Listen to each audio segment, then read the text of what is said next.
시청자 여러분 안녕하십니까? 뉴스나우 시작합니다. 오늘은 증시 상황부터 보겠습니다. 미국 트럼프 대통령이 경기 침체를 감수하더라도 관세 정책을 강행하겠다고 밝히면서 밤사이 뉴욕 증시는 급락했습니다. 우리 증시도 2%대로 하락 출발에 약세를 보이고 있습니다. 자세한 내용 취재기자 연결해서 알아보겠습니다. 이영원 기자, 우리 증시도 하락 출발한 뒤에 약세를 계속 이어가고 있죠? 네, 문을 열자마자 급락했습니다. 코스피는 2.09% 떨어진 2,516.69로 출발했는데요. 지금은 낙폭을 다소 줄이면서 2,530대로 올라섰습니다. 코스닥도 2.15% 하락한 710.2로 문을 연 뒤 현재는 715 안팎에서 움직이고 있습니다. 원달러 환율은 무려 6.8원이나 오른 1,459.1원으로 거래를 시작해 비슷한 흐름을 이어가고 있습니다. 네, 이렇게 증시가 휘청이고 환율이 급등한 이유는 무엇인지 자세히 설명해 주시죠. 미국 경기 침체 우려가 커졌기 때문입니다. 트럼프 대통령이 경기 침체를 감수하더라도 관세 정책을 강행하겠다고 발언한 건데요. 이에 현지 시간으로 12일 발효될 미국의 철강, 알루미늄 관세 부과를 포함해 강경한 관세 정책이 한동안 이어질 거라는 데 무게가 실리고 있습니다. 이 같은 트럼프발 경기 침체 공포에 투자 심리가 얼어붙으면서 밤사이 뉴욕 증시 3대 지수가 모두 급락했습니다.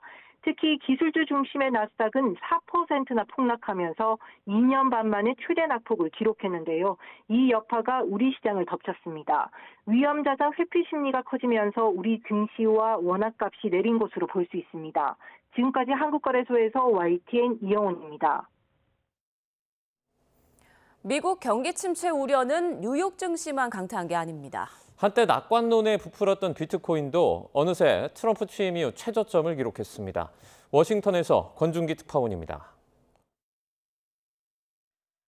시들시들하던 비트코인이 8만 달러 선도 무너졌습니다.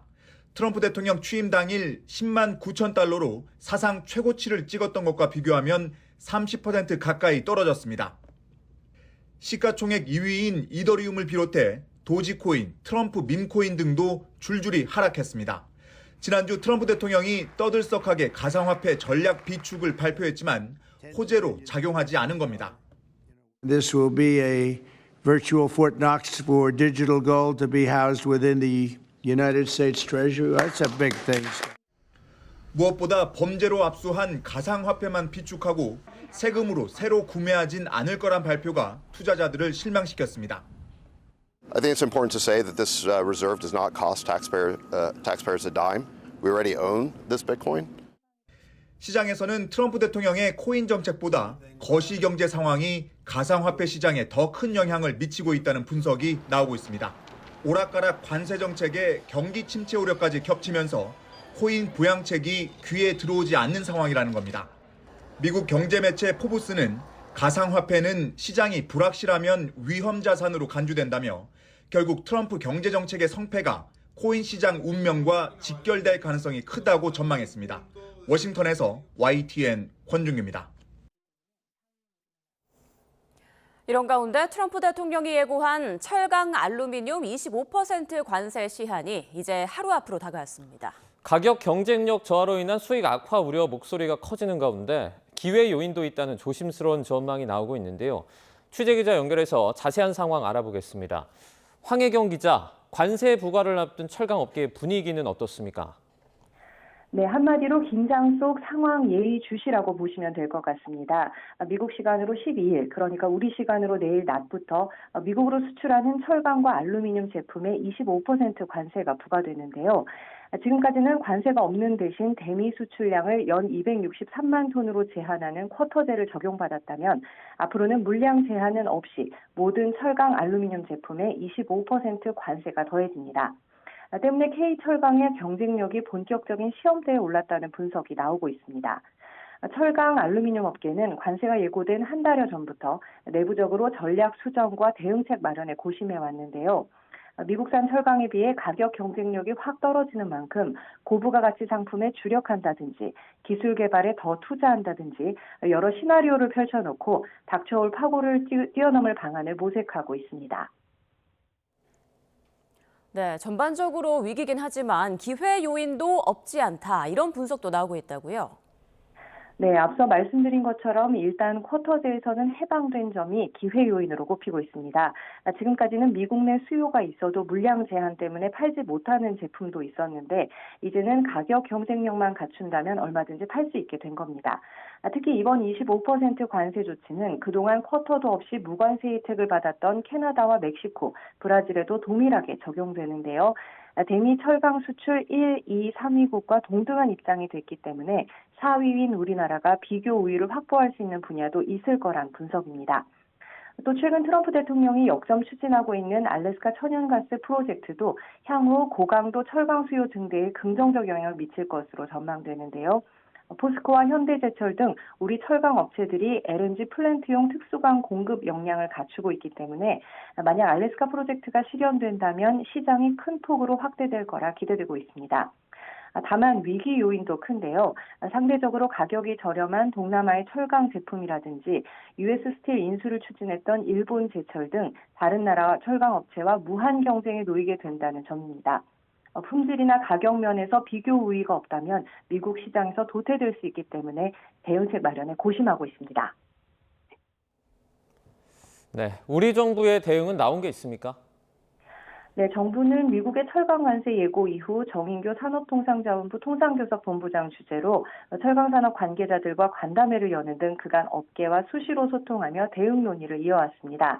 특히 이번 관세 조치에는 철강과 알루미늄으로 만드는 볼트와 너트, 스프링 등 파생 상품 166개도 포함되는데요. 파생 상품은 주로 대기업에 비해 대응 역량이 상대적으로 취약한 중소기업들이 만들고 있어서 불이익을 받을 가능성이 커졌습니다. 때문에 정부는 업종별 협회와 무역협회, 대한상의 등과 함께 릴레이 대책회의를 열고 수입 규제 실무 간담회도 마련해 상세한 내용을 업계와 공유해 왔습니다. 또 대한상의, 법무, 회계법인 등과 협력해 파생상품 수출 시척이 있는 중소기업의 컨설팅을 지원하고 필요할 경우 통관 서류 작성도 대행해 줄 계획입니다. 지금까지 YTN 황혜경입니다. 네, 이번엔 헌법재판소로 가보겠습니다. 헌재가 최재해 감사원장과 이창수 서울중앙지검장 등 검사 3명에 대한 탄핵 심판을 모레 선고하기로 했습니다. 윤 대통령 탄핵 심판 선고일은 아직 잡히지 않았는데요. 다음 주로 넘어갈 수 있다는 전망도 커지고 있는 상황입니다. 현장 취재기자 연결합니다. 차정윤 기자. 네, 헌법재판소입니다. 네, 헌재가 당초 예상을 깨고 감사원장과 검사 3명에 대한 탄핵 사건을 먼저 처리하기로 한 건가요? 네, 그렇습니다. 헌법재판소가 최재해 감사원장에 대한 탄핵 사건을 모레 오전 10시에 선고하기로 했습니다. 최 원장은 대통령 집무실과 관저 이전에 대한 감사를 부실하게 하고 전현희 전 국민권익위원장을 표적 감사했다는 이유로 국회에서 탄핵안이 통과됐습니다. 또 헌재는 같은 날 이창수 서울중앙지검장과 조상원 중앙지검 4차장 검사, 최재훈 반부패 2부장검사 등 검사 3명에 대한 탄핵 심판 선고도 함께 내리기로 했습니다. 국회는 세 사람이 도이치모터스 사건을 제대로 수사하지 않고 언론 브리핑에서 허위 사실을 발표했다는 등의 이유로 탄핵을 소추했습니다. 이들에 대한 국회 탄핵 소추안은 지난해 12월 5일 동시에 헌재에 접수됐는데 98일 만에 헌재 결론이 나오게 되는 겁니다. 앞서 변론이 끝난 한덕수 국무총리 탄핵 사건 선고일은 아직 잡히지 않았습니다. 네, 윤 대통령 선고일은 아직 고심 중인 거죠? 네, 그렇습니다. 통상 최종 결론이 끝나고 2주 뒤에 선고를 내렸던 전직 대통령 사례를 고려하면 오는 14일, 이번 주 금요일에 선고할 거란 관측이 많았습니다. 헌재가 감사원장, 또 검사 탄핵 사건을 먼저 처리하기로 하면서 윤 대통령 사건은 다음 주로 넘어갈 가능성이 커졌습니다. 앞선 전직 대통령 탄핵 심판과 이번 윤 대통령 사건은 각각 선거운동 관련 발언, 국정농단, 비상계엄 등 성격이 달라 통상 2주라는 수기 기간이 일괄적인 기준이 되기는 어렵다는 시각도 있습니다. 또 법원의 구속 취소 결정에 따른 윤 대통령 석방이 탄핵 심판에 영향을 줄지도 관심이었죠. 헌재는 탄핵 심판과 형사 재판은 별개인 만큼 영향을 받지 않는다고 선을 그었는데 수사의 절차적 정당성 문제를 추가 쟁점으로 논의한다면 평의가 더 길어질 가능성도 있습니다. 네, 그렇다면 지금 헌법재판소 외곽 상황은 어떻습니까? 네, 선고 기일이 임박했다는 관측이 나오면서 경찰의 경계에 더 삼엄해졌습니다. 이른 아침부터 헌재 주변에는 경찰 차벽이 둘러싸고 있습니다. 앞서 경찰은 헌재가 위치한 서울 종로구와 중구 일대를 특별범죄 예방 강화 구역으로 정하고 특공대를 동원해 폭발물을 탐지하는 등 경계를 강화하겠다고 밝히기도 했습니다. 여기에 윤 대통령의 석방 이후 헌재 앞 지지자들의 규모도 점점 더 늘어나고 있습니다. 헌재로부터 100m 이내는 집회 금지 구역이라 대규모 집회는 없지만 주변 곳곳에서 탄핵 기각을 촉구하는 1인 시위나 릴레이 필리버스터 기자회견은 계속되고 있습니다. 지금까지 헌법재판소에서 전해드렸습니다. 윤석열 대통령이 석방된 지 사흘이 지났지만 법원과 검찰 내부에서는 구속 취소 결정과 즉시 항고 포기를 두고 갑론을박이 이어지고 있습니다. 앞서 검찰이 법원의 구속 취소 결정에 즉시 항고했던 전례도 다시 주목받고 있는데요. 이번에는 검찰 연결해 보겠습니다. 송지인 기자. 네, 검찰 비상계엄 특별수사본부입니다. 네, 대검 지휘부와 수사팀 이견 조율 뒤에도 검찰 내부에서 논쟁이 계속되고 있다고요? 네, 우선 심우정 검찰총장은 어제 취재진 앞에 서서 위헌 소지를 고려해서 즉시 항고를 포기했다고 밝혔죠. 하지만 이에 대해 검찰 내부망에는 즉시 항고 위헌 판단이 내려졌던 구속집행 정지, 또 보석과 이번 구속 취소 결정은 차이가 있다며 심 총장 결단을 수긍하기 어렵다는 취지의 글이 잇따랐습니다. 여전히 명문 규정으로 남아있는 구속 취소에 대한 즉시 항고를 적절성 여부도 따지지 않고 포기하는 건 검사로서 직무에 부합하지 않는다는 겁니다. 실제 지난 2023년 법원이 공동공갈 혐의로 구속한 피고인에 대해 구속 취소를 결정하자 울산지검 검사가 즉시 항고를 한 사례도 조명받고 있는데요. 검찰 관계자는 이 같은 일선의 소수 사례가 기준이 될 수는 없고 당시에는 석방과 함께 즉시 항고를 해서 절차적으로도 문제의 소지가 있었다고 말했습니다. 심 총장이 결단한 것처럼 위헌 판단이 내려졌던 전례들을 보면 구속 취소 즉시 항고도 다퉈볼 필요가 크게 없이 위헌성이 자명하다는 반박도 있습니다. 네, 그리고 내란 사건 재판부의 구속 취소 결정에 대해서도 법원 내부에서 비판의 목소리가 나왔다고요? 네, 부산지법 김도균 부장판사는 어제 법원 내부망 코트넷에 구속 취소가 유감이라는 제목의 글을 올렸습니다. 무엇보다 재판부가 윤 대통령 구속기간을 날이 아닌 시간으로 계산한 데 대해 검사의 구속기간은 열흘, 즉 날로 정해져 있을 뿐 시간인 240시간으로 규정돼 있지 않다고 비판했습니다. 재판부의 결정대로라면 피의자 측에서 구속 적부심을 반복해서 사실상 구속기간의 상당 부분을 무력화하는 경우까지 발생할 수 있을 거라고 우려했습니다. 이 두 조직 일각에서는 서로의 판단을 향한 의문도 제기하고 있다는데 이 내용도 전해주시죠. 네, 앞서 전해드린 김도균 부장판사는 법원 내부망에 올린 글의 마지막 부분에서 검찰의 즉시 항고 포기 결정도 언급했습니다. 이번 쟁점은 형사 절차상 매우 중대한 의미를 갖고 법리적으로도 상당한 논란이 있는데도 검찰이 무슨 연고인지 즉시 항고조차 하지 않았다고 지적했습니다. 반면 검찰 일각에서는 구속 취소 결정문에서 공수처 수사권이 언급된 마지막 부분에 주목하면서 내란 사건 재판부가 어쩌면 검찰의 즉시 항고를 내심 기대했던 것 아니냐는 의문도 품고 있습니다.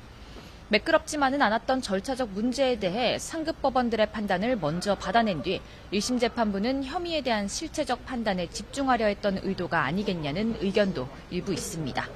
지금까지 검찰 특수본에서 YTN 송재인입니다.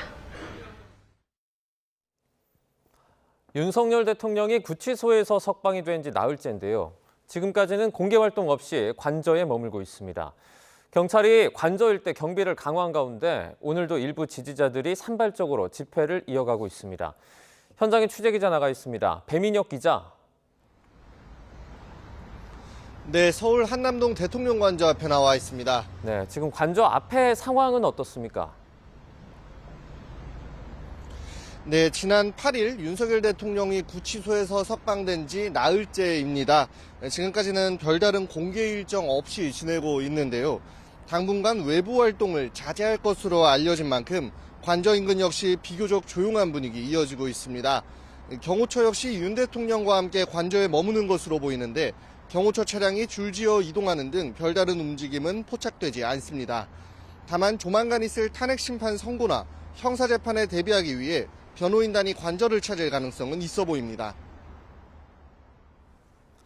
네, 오늘도 윤 대통령 지지자들이 그러니까 관저 인근에 좀 나와 있습니까? 네, 저희 YTN 취재진이 아침부터 관저 인근을 둘러보고 있는데요. 일부 지지자들이 산발적으로 모여 있는 것 외에 큰 동향은 없습니다. 윤 대통령이 석방된 이후로 한동안 잠잠하던 한남동 일대 집회도 다시 시작됐습니다. 특히 지난 주말에는 지지자들이 대거 모여들어 윤 대통령 석방을 자축하면서도 탄핵 기각을 주장해왔는데요. 오늘도 일부 지지자들은 집회 무대 차량을 이용해 탄핵 반대 주장과 관련된 영상이나 노래를 틀고 있습니다. 네, 경찰도 관저 인근의 경비를 다시 강화했죠. 네, 그렇습니다. 현직 대통령 신분인 윤 대통령이 관저에 복귀한 만큼 경찰도 관저 주변 경비를 강화하고 있습니다. 대통령 관저 주변 길목에는 경찰 기동대 버스가 길게 줄지어 늘어서 차벽을 이룬 상태입니다. 또 관저로 들어가는 입구에는 이동식 바리케이드가 마련됐고 차량이 드나들 때마다 경찰의 검문도 이어지고 있습니다. 경찰은 윤 대통령 탄핵 심판 선고기 이래 만일의 사태를 대비해 관저 인근에 경력을 추가로 배치하는 방안도 검토하고 있습니다. 지금까지 서울 한남동 대통령 관저 앞에서 YTN 배민혁입니다. 윤 대통령 구속 취소 결정이 내려진 뒤 여야는 심우정 검찰총장 탄핵 등을 놓고 치열한 여론전을 벌이고 있습니다. 결국 대통령 탄핵 심판 선고에 미칠 영향에 촉각을 곤두세우는 모습인데 오늘은 여야 각각 의원총회를 열고 향후 대응 방안을 논의합니다. 국회 취재기자 연결합니다. 김철희 기자. 네, 국회입니다. 네, 오늘 여야는 어떤 발언들을 내놨죠? 네, 먼저 국민의힘은 민주당이 심우정 검찰총장 탄핵을 추진한 것을 두고 강하게 반발했습니다. 권성동 원내대표는 아침 회의에서 민주당이 줄탄핵을 통해 대한민국을 진짜 내전으로 몰아넣으려는 거냐며 날을 세웠는데요. 들어보시겠습니다. 민주당 이재명 세력이 자행하는 일들은 모두 헌재의 대통령 탄핵 이후 대한민국을 내전 상태로 몰아넣겠다는 시도들입니다. 이어 대통령 석방이 잘못된 결정이라고 판단한다면 법원에 책임을 묻는 게 정상 아니냐고 반문했습니다. 법원에서 뺨 맞고 검찰에 화풀이하는 격 아니냔 건데 민주당 이재명 대표의 명주를 쥐고 있는 법원의 심기를 거스르지 않기 위해 검찰에게 책임을 돌리는 것이냐는 지적입니다. 그러면서 애꿎은 검찰 때리기와 30번째 탄핵 추진 대신 공수처를 탄생시킨 원죄부터 겸허하게 돌아보라고 꼬집었습니다. 반면 민주당은 심우정 검찰총장을 겨냥한 비판을 이어갔습니다. 윤 대통령을 풀어줌으로써 국민 불안과 불필요한 혼란을 가중했단 건데 국민 분노가 하늘을 찌르고 있다며 목소리를 높였습니다. 마찬가지로 들어보시겠습니다. 일말의 양심과 명예는 온데간데 없고 권력 바라기에 비루함만 남았습니다. 대가를 치르게 될 것입니다. 다만 심 총장 탄핵을 당장 추진하는 건 아닐 거로 보이는데 어젯밤 진행된 비공개 의총에서도 탄핵 추진 문제를 논의했지만 결론을 내지는 못한 것으로 전해졌습니다. 탄핵과 별개로 헌재를 향해선 윤 대통령 탄핵 심판의 결론을 조속히 내달라고 거듭 촉구하고 있습니다. 박지원 의원은 라디오 인터뷰에서 헌재가 이번 주 금요일, 그러니까 오는 14일까지 선고하지 않으면 이번 주말 대한민국이 찬반으로 완전히 뒤집힐 거라면서 빠른 선고를 주문했습니다. 심우정 총장을 둘러싼 여야 공방은 결국 헌재 탄핵 심판 선고 시점 전망과 맞물리면서 양보 없는 여야 힘겨루기 양상으로 이어지고 있습니다. 네, 양당은 모두 의원총회도 연다고요. 네, 앞서 말씀드렸듯이 민주당은 오후 2시와 밤 9시 두 차례에 걸쳐 비상의원총회를 연다고 예고했습니다. 첫 의총은 국회에서, 밤 의총은 천막을 설치한 광화문에서 각각 개최한다는 건데 의원총회와 별개로 집회와 릴레이 발언도 이어집니다. 여론전을 통해 대통령 석방에 따른 후폭풍을 조기에 막겠다는 의도로도 풀이되는데 개별 의원들도 행동에 나서고 있습니다. 민주당 박홍배 의원은 국회 본청 앞 계단에서 삭발식을 하겠다고 밝혔고 김준혁, 민영배, 박수현 의원 등도 헌법재판소 앞에서 단식에 나섭니다. 여당은 오전 11시부터 의원총회를 열고 있는데 장애 집회 여부 등 대응책을 논의하고 있습니다. 앞서 일부 여당 의원들은 야당의 대대적 공세에 맞서 철야 천막 농성이나 맞불 집회 등 장외 투쟁이 필요하다고 제안했고 최소 10여 명이 동의한 것으로 파악됐습니다. 다만 지도부는 민주당 장애 투쟁에 국민적 관심이 적은데 괜히 관심을 끌어줄 필요가 있느냐며 부정적인 입장입니다. 이날 의총에선 당 지도부가 윤 대통령과 면담한 내용을 공유하고 탄핵 심판 선고를 둘러싼 대응 등도 함께 논의할 전망입니다. 지금까지 국회에서 전해드렸습니다. 정부가 이른바 명태균 특검법을 국무회의에 상정하지 않은 채 거부권을 행사할지 숙고를 거듭하고 있습니다. 헌법재판소의 위헌 결정에도 불구하고 마은혁 재판관 임명도 계속 미루고 있는데 이 두 사안 모두 한덕수 국무총리의 복귀 여부가 핵심 변수로 작용하고 있습니다. 이종구 기자입니다. 최상목 대통령 권한대행 주재로 열린 국무회의엔 야당 주도로 국회 본회의를 통과한 명태균 특검법이 상정되지 않았습니다. 최상목 대행은 대신 대통령 탄핵 심판과 관련해 국론 분열과 충돌을 우려했습니다. 불법적이고 폭력적인 집회, 시위나 공권력에 도전하는 행위에 대해서는 어떠한 관용도 없이 법과 원칙에 따라 엄단할 것입니다. 명태균 특검법은 명태균 씨와 여권 일부 인사의 여론조사 조작과 공천 개입 의혹을 수사 대상으로 삼고 있습니다. 처리 시한은 오는 15일, 그러니까 이번 주 토요일까지입니다.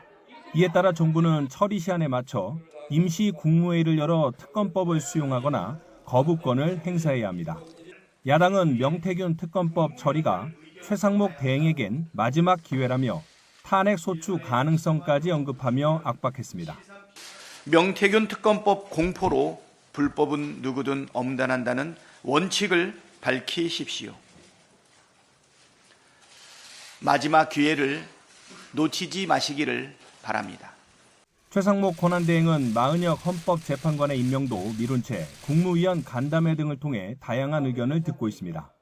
정치적 파장이 큰 사안인 만큼 숙고를 거듭하는 모양새인데 직무 정지 중인 한덕수 총리의 복귀 여부가 주요 변수로 떠올랐습니다. 한 총리에 대한 헌법재판소의 탄핵 심판 선고가 이번 주로 예상되는 만큼 그 결과가 나올 때까지 특검법 상정과 마은혁 후보자 임명을 최대한 미뤄보겠다는 겁니다. 헌재가 어떤 결정을 내리느냐에 따라 최상목 대행의 운명도 영향을 받을 것으로 보입니다. YTN 이종우입니다. 이재명 민주당 대표의 위증교사 사건 항소심 첫 재판이 오늘 오후 2시부터 시작이 됩니다.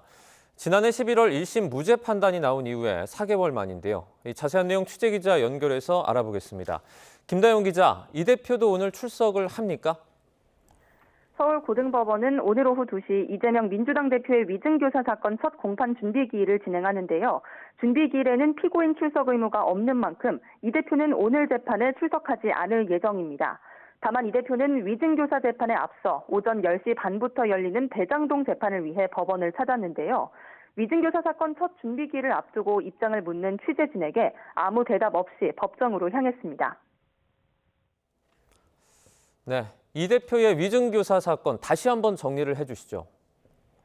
네, 이 대표는 과거 벌금형을 확정받은 이른바 검사 사칭 사건과 관련해 지난 2018년 경기도지사 후보 TV 토론에서 누명을 썼다고 말했는데요. 검찰은 이 발언이 허위라고 보고 이 대표를 공직선거법 위반 혐의로 재판에 넘겼습니다.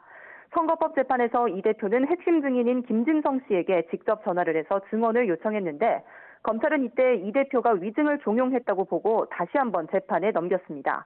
지난해 11월 1심 재판부는 이 대표에게 고의가 없었다며 무죄를 선고하면서도 김 씨에게는 벌금 500만 원을 선고했습니다. 1심에서도 이 대표 측과 또 검찰의 치열한 공방전이 예상이 되죠? 네, 그렇습니다. 1심 재판부는 김 씨가 이 대표를 위해서 자발적으로 위증했다는 결론을 내린 셈인데요. 검찰은 항소심에서 이 대표의 교사 행위가 위증의 발단이었다는 점을 입증하는 데 주력할 전망입니다. 반면 이 대표 측은 이 대표가 김 씨에게 있는 대로 말해달라고 했다는 점을 다시 강조할 걸로 예상됩니다. 이 대표는 직접 법정에 출석하지 않지만 양측은 이처럼 1심 선고 이후 준비해온 논리를 재판부에 설명하는 데 전력을 다할 걸로 보입니다. 지금까지 서울고등법원에서 전해드렸습니다. 오늘 아침 서울 청담동에 있는 공사 현장에서 가스 폭발로 추정이 되는 사고가 났습니다. 2명이 크게 다쳤고 1명도 화상을 입었는데요. 현장에 취재기자 연결합니다. 김희영 기자. 네, 서울 청담동 사고 현장입니다. 네, 사고 현장 상황은 지금 어떻습니까? 네, 밖에서 살펴봤을 때 폭발 사고의 흔적이 따로 보이지는 않는데요. 경찰 과학수사대원과 근로감독관 등 관계자들이 공사 현장에 들어가 상황을 확인하고 구청 관계자들이 인근 건물 지하층은 안전한지 살피는 모습을 볼 수 있었습니다. 이곳 공사 현장에서 가스 폭발 사고가 발생했다는 신고가 소방당국에 접수된 건 오늘 오전 8시 10분쯤입니다. 출동한 소방당국이 확인한 결과 3명이 다쳤는데요. 1명은 전신에 화상을 입었고 1명은 다리를 크게 다치는 등 중상인 것으로 확인됐습니다. 사고 현장은 근린생활시설 신축 공사가 한창 진행되던 곳이었습니다. 지하 8층, 지상 5층 규모로 스파와 쇼핑센터 등이 들어설 예정이었습니다. 사고 장소가 지하 8층으로 깊은 곳이다 보니 부상자들을 지상으로 구조하는 데만 30여 분이 걸린 것으로 파악됐습니다. 네, 혹시 폭발 사고의 원인은 나온 게 있습니까? 네, 아직 구체적인 사고 원인은 확인되지 않았는데요. 가스 폭발로 인한 사고로 추정되고 있습니다. 현장에서 소리를 직접 들은 목격자는 쾅 소리가 한 번 들렸다며 폭탄이 떨어진 것처럼 소리가 컸다고 전했습니다. 소방당국은 공사 현장 지하 8층에서 철근 절단 작업을 하던 도중 폭발이 일어난 것으로 보고 있는데요. 경찰과 소방, 한국가스안전공사 등이 구체적인 원인을 확인하기 위해 현장 조사를 벌이고 있습니다. 고용노동부에서는 현장의 감독관을 급파해 부상자들이 하도급 업체 소속인지 등을 확인하고 산업안전보건법과 중대재해처벌법 위반 여부 등을 조사하고 있습니다. 지금까지 서울 청담동 폭발 사고 현장에서 YTN 김희영입니다.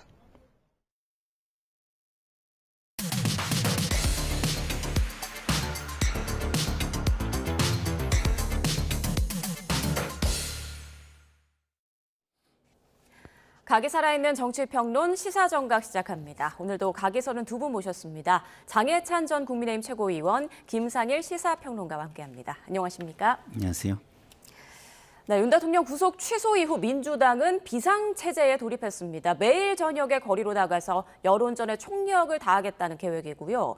김경수 전 지사를 비롯해서 일부 의원들은 단식 투쟁에 돌입했습니다. 자, 먼저 지금과 같은 민주당의 어떤 행보랄까요? 대응책에 대해서 어떻게 생각하세요? 그러니까 그동안 국민의힘의 일부 의원들이 장애 집회에 나오거나 여러 가지 헌재 탄핵 기각 각하를 위해 노력할 때 민주당과 야권에서 뭐라고 평가했습니까? 극우다라는 단어로 싸잡았죠. 그럼 말 그대로 갑작스러운 윤석열 대통령 구속 취소 이후의 국면에서 민주당의 주요 정치인들이 단식을 하고 이 대표가 직접 장애 집회 참석을 독려하고 이른바 정치권에서는 뭐 개딸 총동원령이 내려졌다 이런 말도 있는데 이 모든 행태들은 똑같이 거꾸로 돌려드리면 민주당이 국회가 아니라 광장을 택하면서 극좌의 행보를 걷는 것입니까? 그렇지 않거든요. 그러니까 항상 말이라는 게 나간 그대로 돌아올 수 있기 때문에 그냥 단순히 장애에 나가서 시민들과 함께 목소리를 냈다는 것만으로 극우 취급을 했으면 지금 이렇게 국회가 아니라 광화문으로 광장으로 무대를 옮기는 민주당의 행보도 극좌라는 비판을 받을 수 있는 겁니다.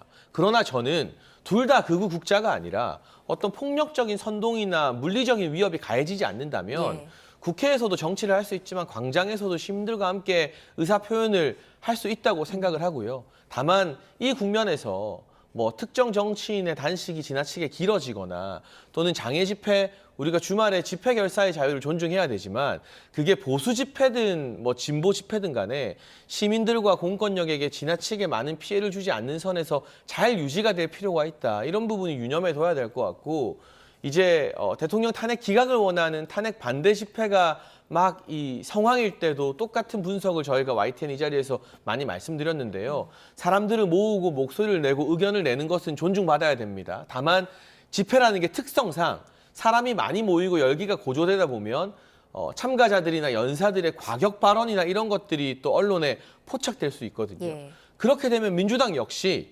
지나친 과격 발언이나 강성 발언 등으로 중도층 민심을 잃을 우려 또한 생기는 것이다. 그래서 이런 광장의 정치가 결코 배척해서 될 것은 아니지만 양날의 검인 측면이 있다는 점, 이제는 민주당에게도 돌이켜 생각해봐야 될 경고가 될 것 같습니다. 네, 정치인들의 과격한 발언 없이 좀 평화적으로 집회가 이어졌으면 좋겠다, 이런 바람까지 전해주셨습니다. 자, 민주당은 대통령에 대한 탄핵 심판 선고가 나올 때까지 매일 이제 광화문에서 집회를 열겠다는 계획인데 아무래도 지금은 여론의 힘이 필요하다, 이런 판단이기 때문이겠죠? 여론의 힘이 필요하다, 뭐 이렇게도 볼 수 있지만 이런 것 같아요. 대통령의 구속 취소, 석방이 된 이후에 일부 동요가 좀 있습니다. 이게 광장에 이런 새 결집이 먹히는 거야? 그리고 헌재 재판관들이 동요가 될 수도 있으면 어떡하지? 이런 우려가 있을 수 있어요. 그래서 제가 볼 때는 지금의 광장으로 나가는 거는 한시적이어야 한다고 저도 생각하고요. 그렇지만 지금 상황에서 나가는 이유를 굳이 분석을 하자면 헌재 재판관들의 동요를 좀 막아줄 필요가 있다. 그리고 오해를 만들지 않게 할 필요가 있다, 이런 생각이 듭니다. 예를 들어서 이게 지금 탄핵 반대가 다수다라고 이렇게 보여질 수가 있잖아요. 잘못하면 이런 오해가 발생할 수 있잖아요. 그래서 그런 오해는 좀 여론 왜곡은 좀 막을 필요가 있다. 그래서 한시적으로 탄핵 심판 전까지는 이쪽에 찬성하는 사람들도 충분히 존재한다라는 거를 보여줄 필요성을 느낀 거 아닌가, 이런 생각이 드는데 기본적으로는 정치인들은 광장으로 나가서 극단적인 언어를 통해서 국민들의 일상적인 삶을 오히려 파괴하고 선동하는 행위는 자제하는 것이 좋다는 것은 기본적인 인식은 있어야 한다, 이런 생각이 듭니다. 네. 자, 어제 나온 그 리얼미터 여론조사를 보면요, 국민의힘 지지율이 일주일 만에 5.1%포인트나 제법 크게 상승했습니다. 이게 물론 윤 대통령 석방 전에 이루어진 조사긴 한데요. 반면 민주당은 조금 떨어진 모습이죠. 자, 두 분께 모두 여쭤보죠. 요인은 뭐라고 보시는지, 그리고 석방 뒤에 이루어지는 여론은 또 어떻게 나타날 거라고 보세요? 아무래도 윤석열 대통령의 석방 뒤에 조사를 하게 되면 보수 지지층 결집이 좀 더 두드러지겠죠. 한동안 국민의힘 지지율이 민주당을 앞서다가 또 최근 몇 주 사이 좀 주춤했던 바가 있거든요. 그게 다시 또 엎치락 뒤치락 하면서 균형을 찾아 나가는 매우 박빙의 구도다. 그래서 저는 일주일마다 발표되는 여러 여론조사 결과에 오늘 뭐 1%, 2%를 이겼다, 여기에 일희일비할 건 아닌 것 같고요. 전반적으로 탄핵 국면에서도 한쪽으로 국민들의 지지가 쏠리지 않고 비등비등한 지지가 유지되고 있다는 것 자체에 계속 한 두어 달 의미를 부여해야 된다고 생각합니다. 그 말은 민주당을 지지하는 분들은 당연히 탄핵 인용을 많이 바라겠지만 탄핵 반대나 탄핵 기각을 바라는 분들의 여론도 적어도 그에 못지않게 일정 축을 형성하고 있다는 걸 민주당과 진보 진영에서도 인정해야 된다는 뜻이고요. 그리고 우리가 이제는 국민의힘도 그렇고 민주당도 그렇고 헌재의 선고가 임박한 것으로 관측이 되는데 어떤 결과가 나오든 국민적 갈등이나 혼란이 더 커지지 않는 방향으로 이걸 좀 수습하는 메시지들이 국회에서 많이 나왔으면 좋겠거든요. 예를 들면 뭐 일부 정치인이긴 합니다만 탄핵이 인용되면 뭐 헌재를 막 어떻게 하겠다, 이런 발언 가지고 언론과 민주당에서 비판을 많이 했잖아요. 마찬가지로 대통령 구속 취소 이후에 이제는 민주당 정치인들이 만약에 헌재가 뭐 탄핵을 기각하면 뭐 내전이다, 내전이라는 말은 사실 너무 무서운 말이거든요. 함부로 꺼내면 안 되는. 그러니까 이런 단어를 쓰는 게 이제 좌우의 균형이 맞아져서야 되겠느냐. 서로가 좀 국민들을 충동할 수 있는 자극적인 단어들은 좀 삼가면서 각자의 주장은 하되 이게 자칫 폭력 선동으로 이어질 위험의 여지들은 차단하는 그런 중용의 묘가 여야 모두에게서 필요하다라는 말씀을 좀 드리고 싶고요. 최재해 감사원장과 이창수 중앙지검장 탄핵 선고가 일정이 정해지지 않았습니까? 모레죠. 이게 모레 발표되고 나면 또 한 번 막 여론이 출렁이고 뭐 정치권에서 격한 반응이 나올 텐데 그때 이 감사원장과 중앙지검장 탄핵 결과가 보수 진보 양쪽 어느 한쪽의 입맛에는 안 맞을 겁니다. 중간은 없으니까요. 인용 아니면 기각각하니까. 그럴 때 정치권이 대통령 탄핵 선고에 대한 예행 연습으로 이걸 좀 성숙하게 받아들이고 헌재의 결론을 인정하는 그런 모습을 보여주는 게 지금 이 국민의힘과 민주당 양쪽 모두에게 가장 필요한 예방주사이자 예행 연습이 아닐까 싶습니다. 네, 김상일 평론가께서는 네. 지금의 여론 어떻게 분석하고 어떻게 또 전망하세요? 일단 기본적으로 추세가 저는 항상 예. 중요하다고 보는데요.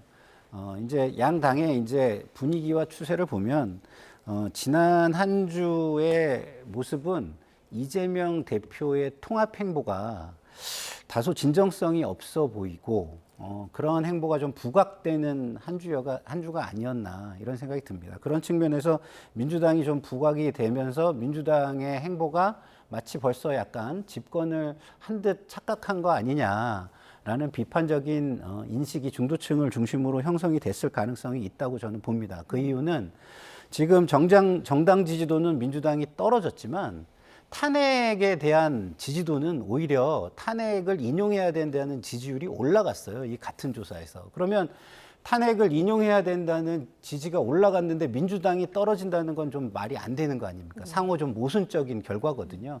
그것은 무엇이냐? 민주당의 모습이 좀 문제가 있다라고 중도층이 좀 바라본 것이 아닌가 저는 그렇게 생각합니다. 네, 그러니까 민주당, 그러니까 특히 이재명 대표의 어떤 광폭 행보가 좀 자신감으로 너무 과한 자신감으로 내비쳐서 오히려 반감을 일으켰을 수 있다 이런 말씀이신 거죠? 예. 통합이라는 행보를 쭉 해왔는데 지난주 최근의 행보는 그 통합의 진정성이 좀 의심받을 만한 행보들이 좀 있었다고 저는 생각합니다. 자, 그런데 그 윤 대통령이 그 석방 뒤에 보인 모습에 대해서도 뭐 이런 분석이 있더라고요. 너무 좀 지나친 자신감을 보여서 이게 중도층에게 반감을 줄 수 있고 이재명 대표에게 오히려 반사이익을 줄 수 있다. 이런 평가에 대해서는 어떻게 생각하세요? 그런 우려를 일각에서 제기하고 있는데 예. 대통령이 석방 이후에 사실 공개 행보한 게 없어요.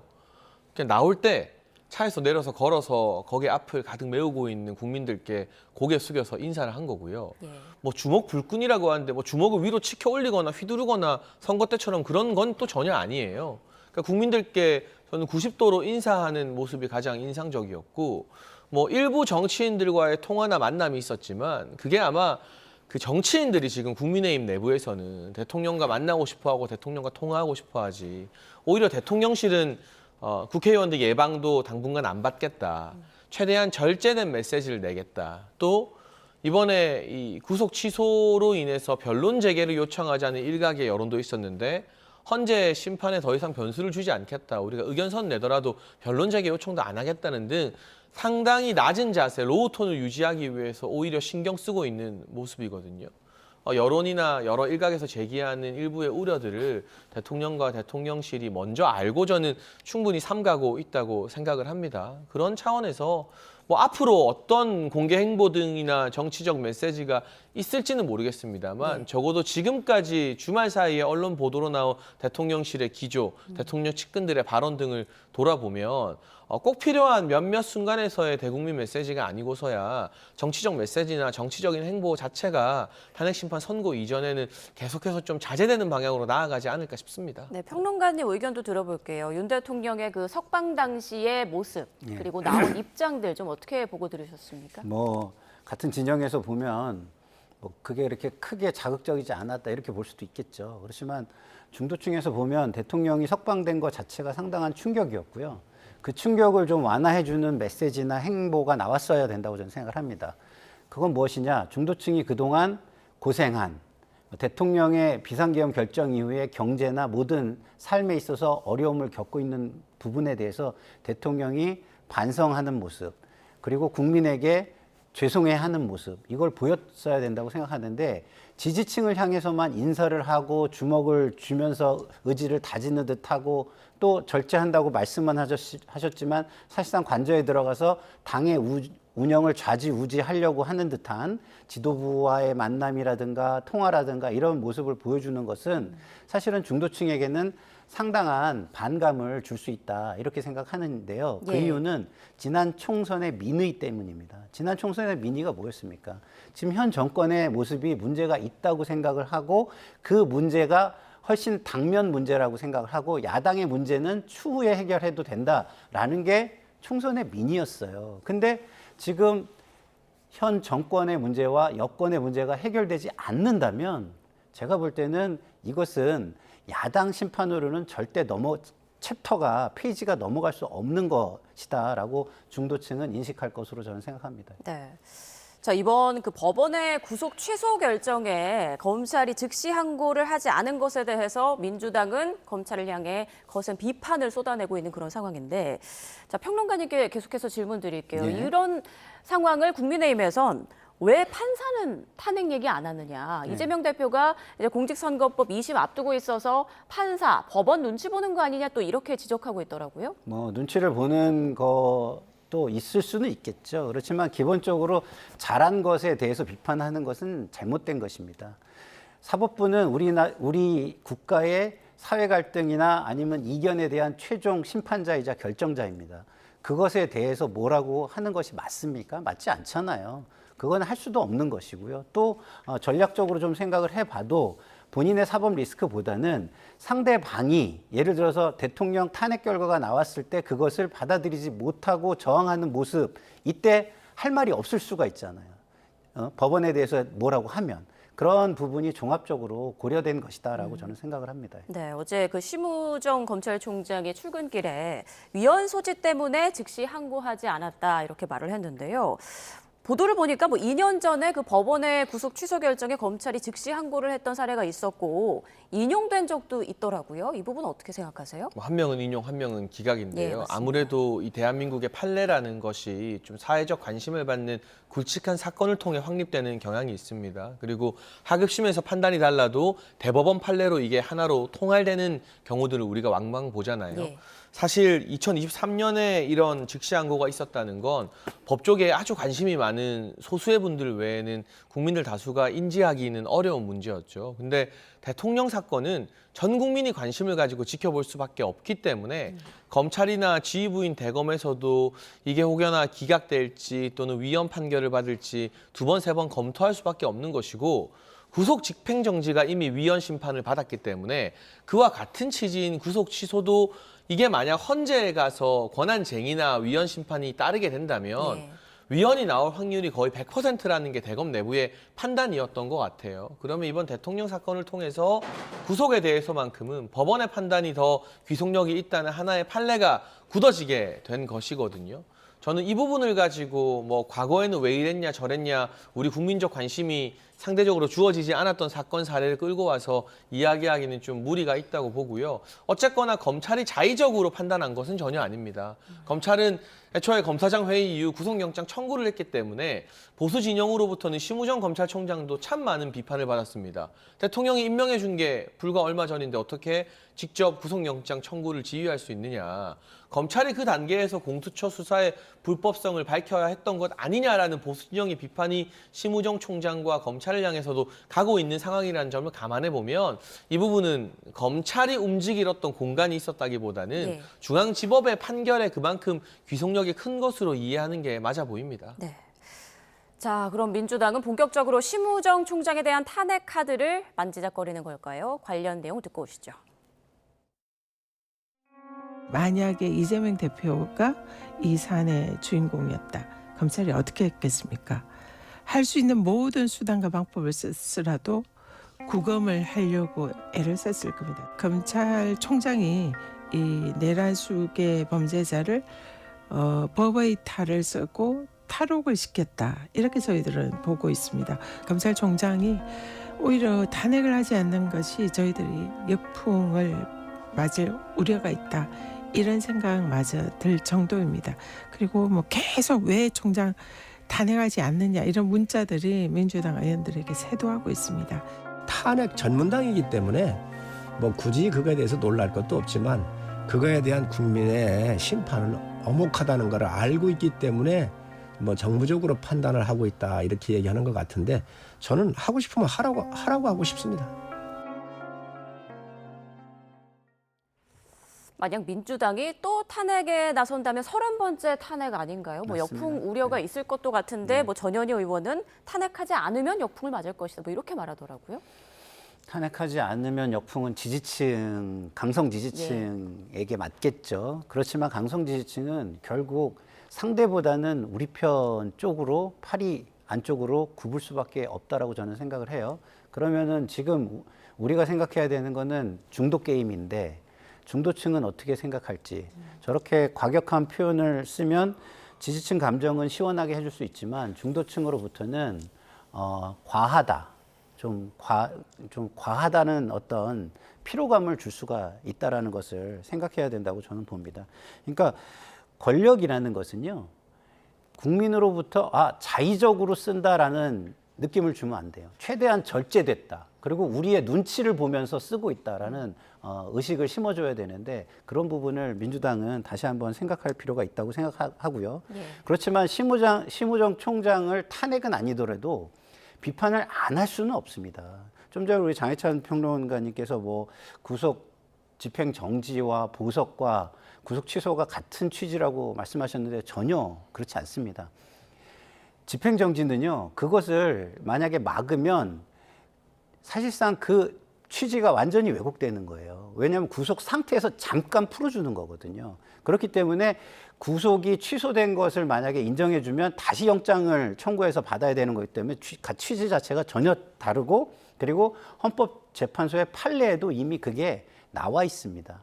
그게 나와 있고 그 검찰과 법무부에서 법을 개정할 때도 구속 취소는 개정을 안 하고 남겨둔 사유도 그것 때문이죠. 그래서 이미 검찰은 구속 취지와 구속 집행정지는 전혀 다르다는 걸 스스로 과거 역사 속에서 인지하고 있었고 그런 판단을 가지고 있었다고 보는 게 맞고요.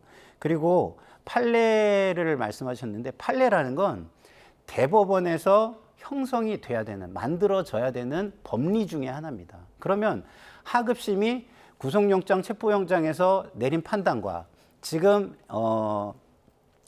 재판부 형사소송을 하고 있는 내란 재판부에서 내린 판단이 다르지 않습니까? 그럼 이 재판부들이 전부 다 하급심 재판부들입니다. 그럼 하급심에서 이렇게 다른 재판들이 쭉 나올 수 있죠. 그리고 울산지검의 사례도 보시면 알겠지만 한 명 인용, 한 명 기각입니다. 예. 그래서 하급심 재판부는 굉장히 혼란을 겪을 수 있습니다. 그럼 이게 판례로 형성해 주려면 어떻게 해야 됩니까? 최종심으로 가져가서 판례를 받아봐야 그게 하나의 법리로 세워지는 겁니다. 그래서 그런 부분을 하지 않고 그리고 이 문제가 발생하게 한 것의 책임이 본인에게도 상당히 있는데도 그런 책임은 생각하지 않은 부분에 대해서는 심우정 검찰총장은 비판을 받아 마땅하고 본인도 그거에 대해서 충분한 책임을 질 생각을 하는 게 온당하다라고 저는 생각합니다. 네. 자, 이런 상황에 대해서 국민은 어떻게 생각할까요? 지금 민주당은 심우정 총장을 공수처에 그리고 국민의힘은 오동훈 공수처장을 검찰에 고발한 그런 상황인데요.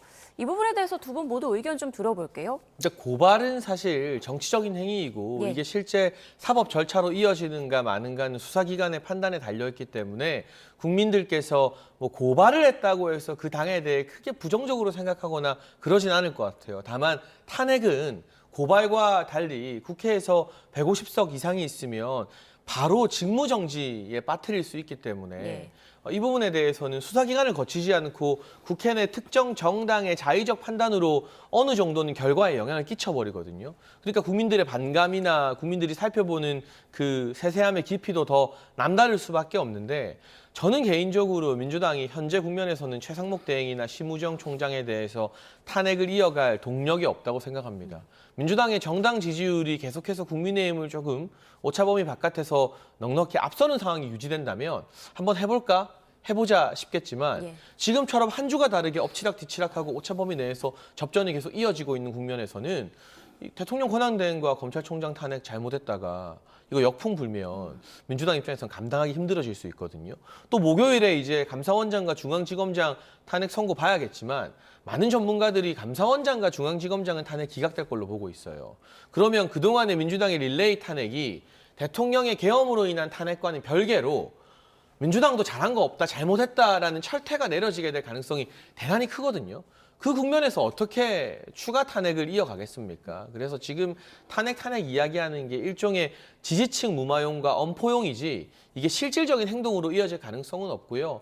앞서 말씀드렸다시피 양쪽의 고발 조치는 좀 일회성 정치적 이벤트인 측면이 있지 않나. 그러나 정말로 이 양측에서 생각할 때 검찰총장이나 공수처장 등이 문제가 있다면 고발만 하는 것으로 그치는 게 아니라 국회에는 청문회 기능 등이 있거든요. 여야가 협의해서 야당이 원하는 심우정 총장 불러주고 여당이 원하는 공수처장 불러줘서 오동훈 공수처장 불러서 같이 청문회하고 그 질의와 공방으로 그 두 기관 수장들의 문제점을 국민들이 납득할 수 있게 보여주는 게 저는 국회의원들에게 부여된 의무이고 역할이라는 생각을 합니다. 네, 계속해서 이제 장 전 최고께서는 모레 이제 감사원장과 검사들에 대한 탄핵 심판 선고 결과가 여론에 큰 영향을 미칠 것이다 이렇게 말씀을 하셨어요. 여기에 동의하시나요?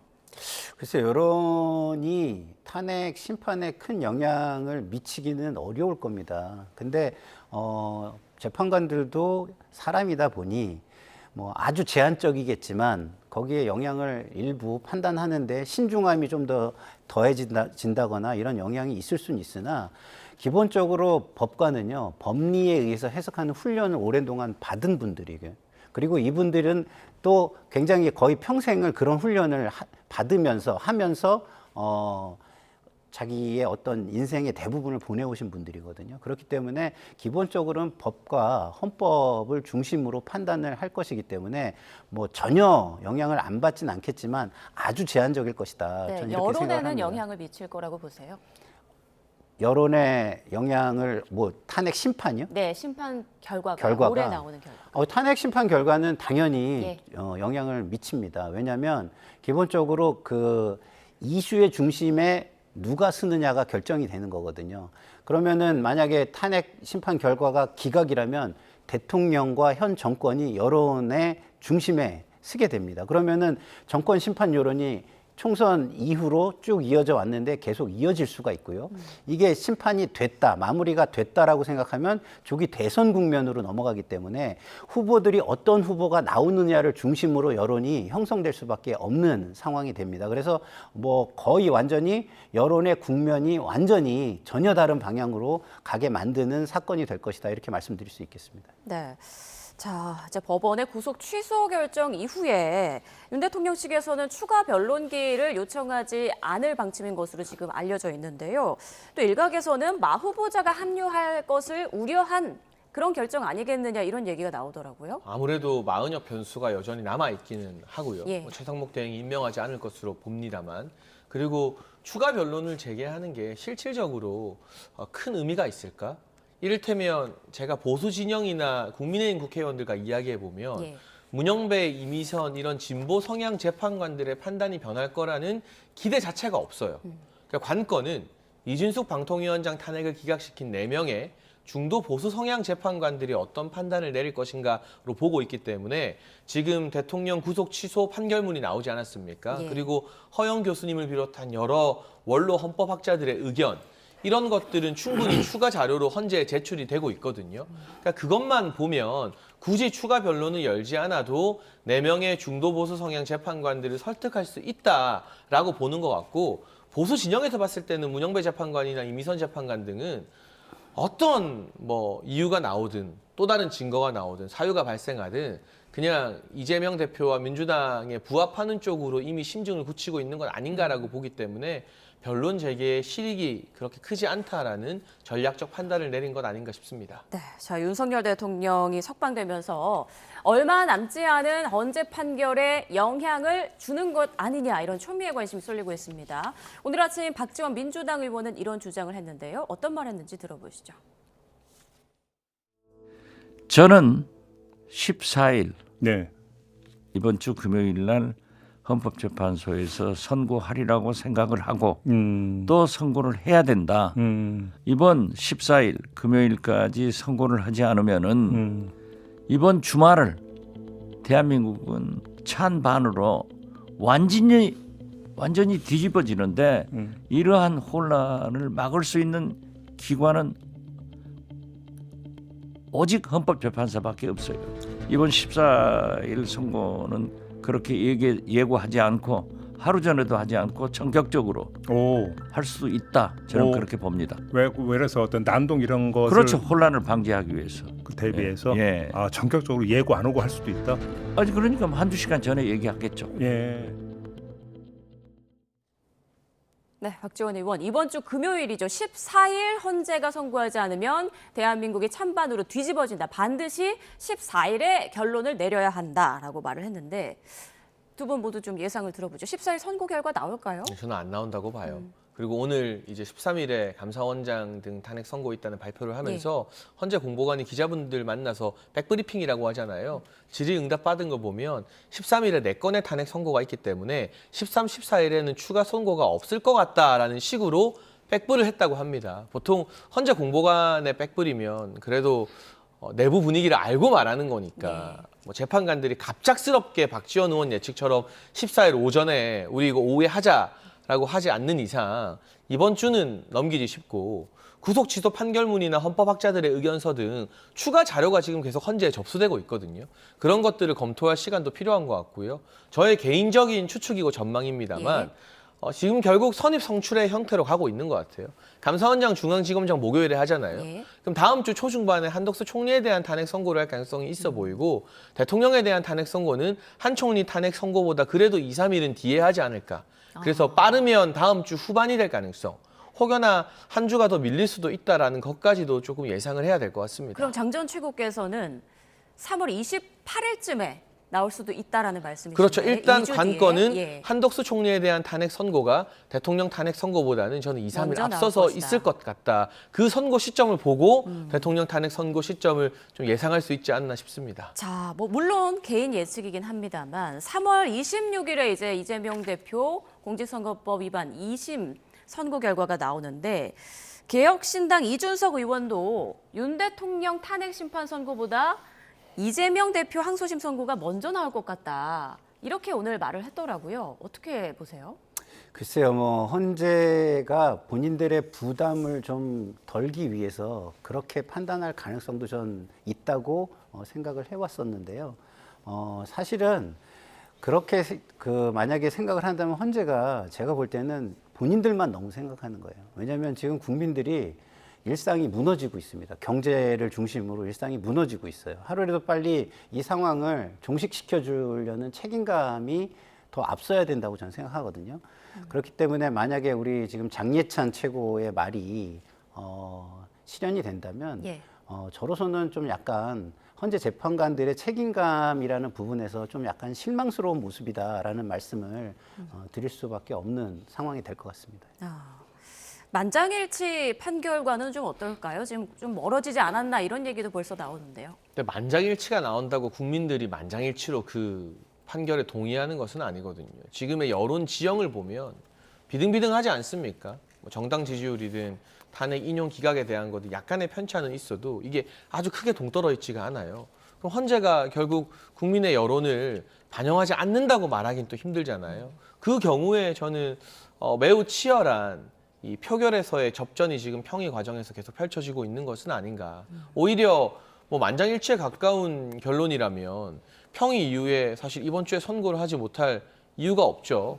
여러 변수가 발생했고 또 헌법재판관들 같은 경우는 통상 임기가 끝나면 학계로 많이 돌아갑니다. 뭐 대법관이나 이런 분들이 로펌 가는 것과 다르게 헌재 재판관들은 대학으로 가서 후진 양성하는 게 일반적인데 그 대학에서 헌법을 가르치는 주요 교수들이나 원로 헌법학자들이 탄핵 반대 의견서도 많이 제출하고 그랬거든요. 정치 성향과 무관한 존경받는 학자들이. 이런 부분도 저는 만장일치가 아니라 일정 부분 접전, 보수 진영에서는 4대4 내지 5대3을 점치고 있는데 그런 결과를 예측하게 만드는 하나의 근거이지 않을까. 하지만 다시 말하지만 모든 예측은 예측일 뿐이고요.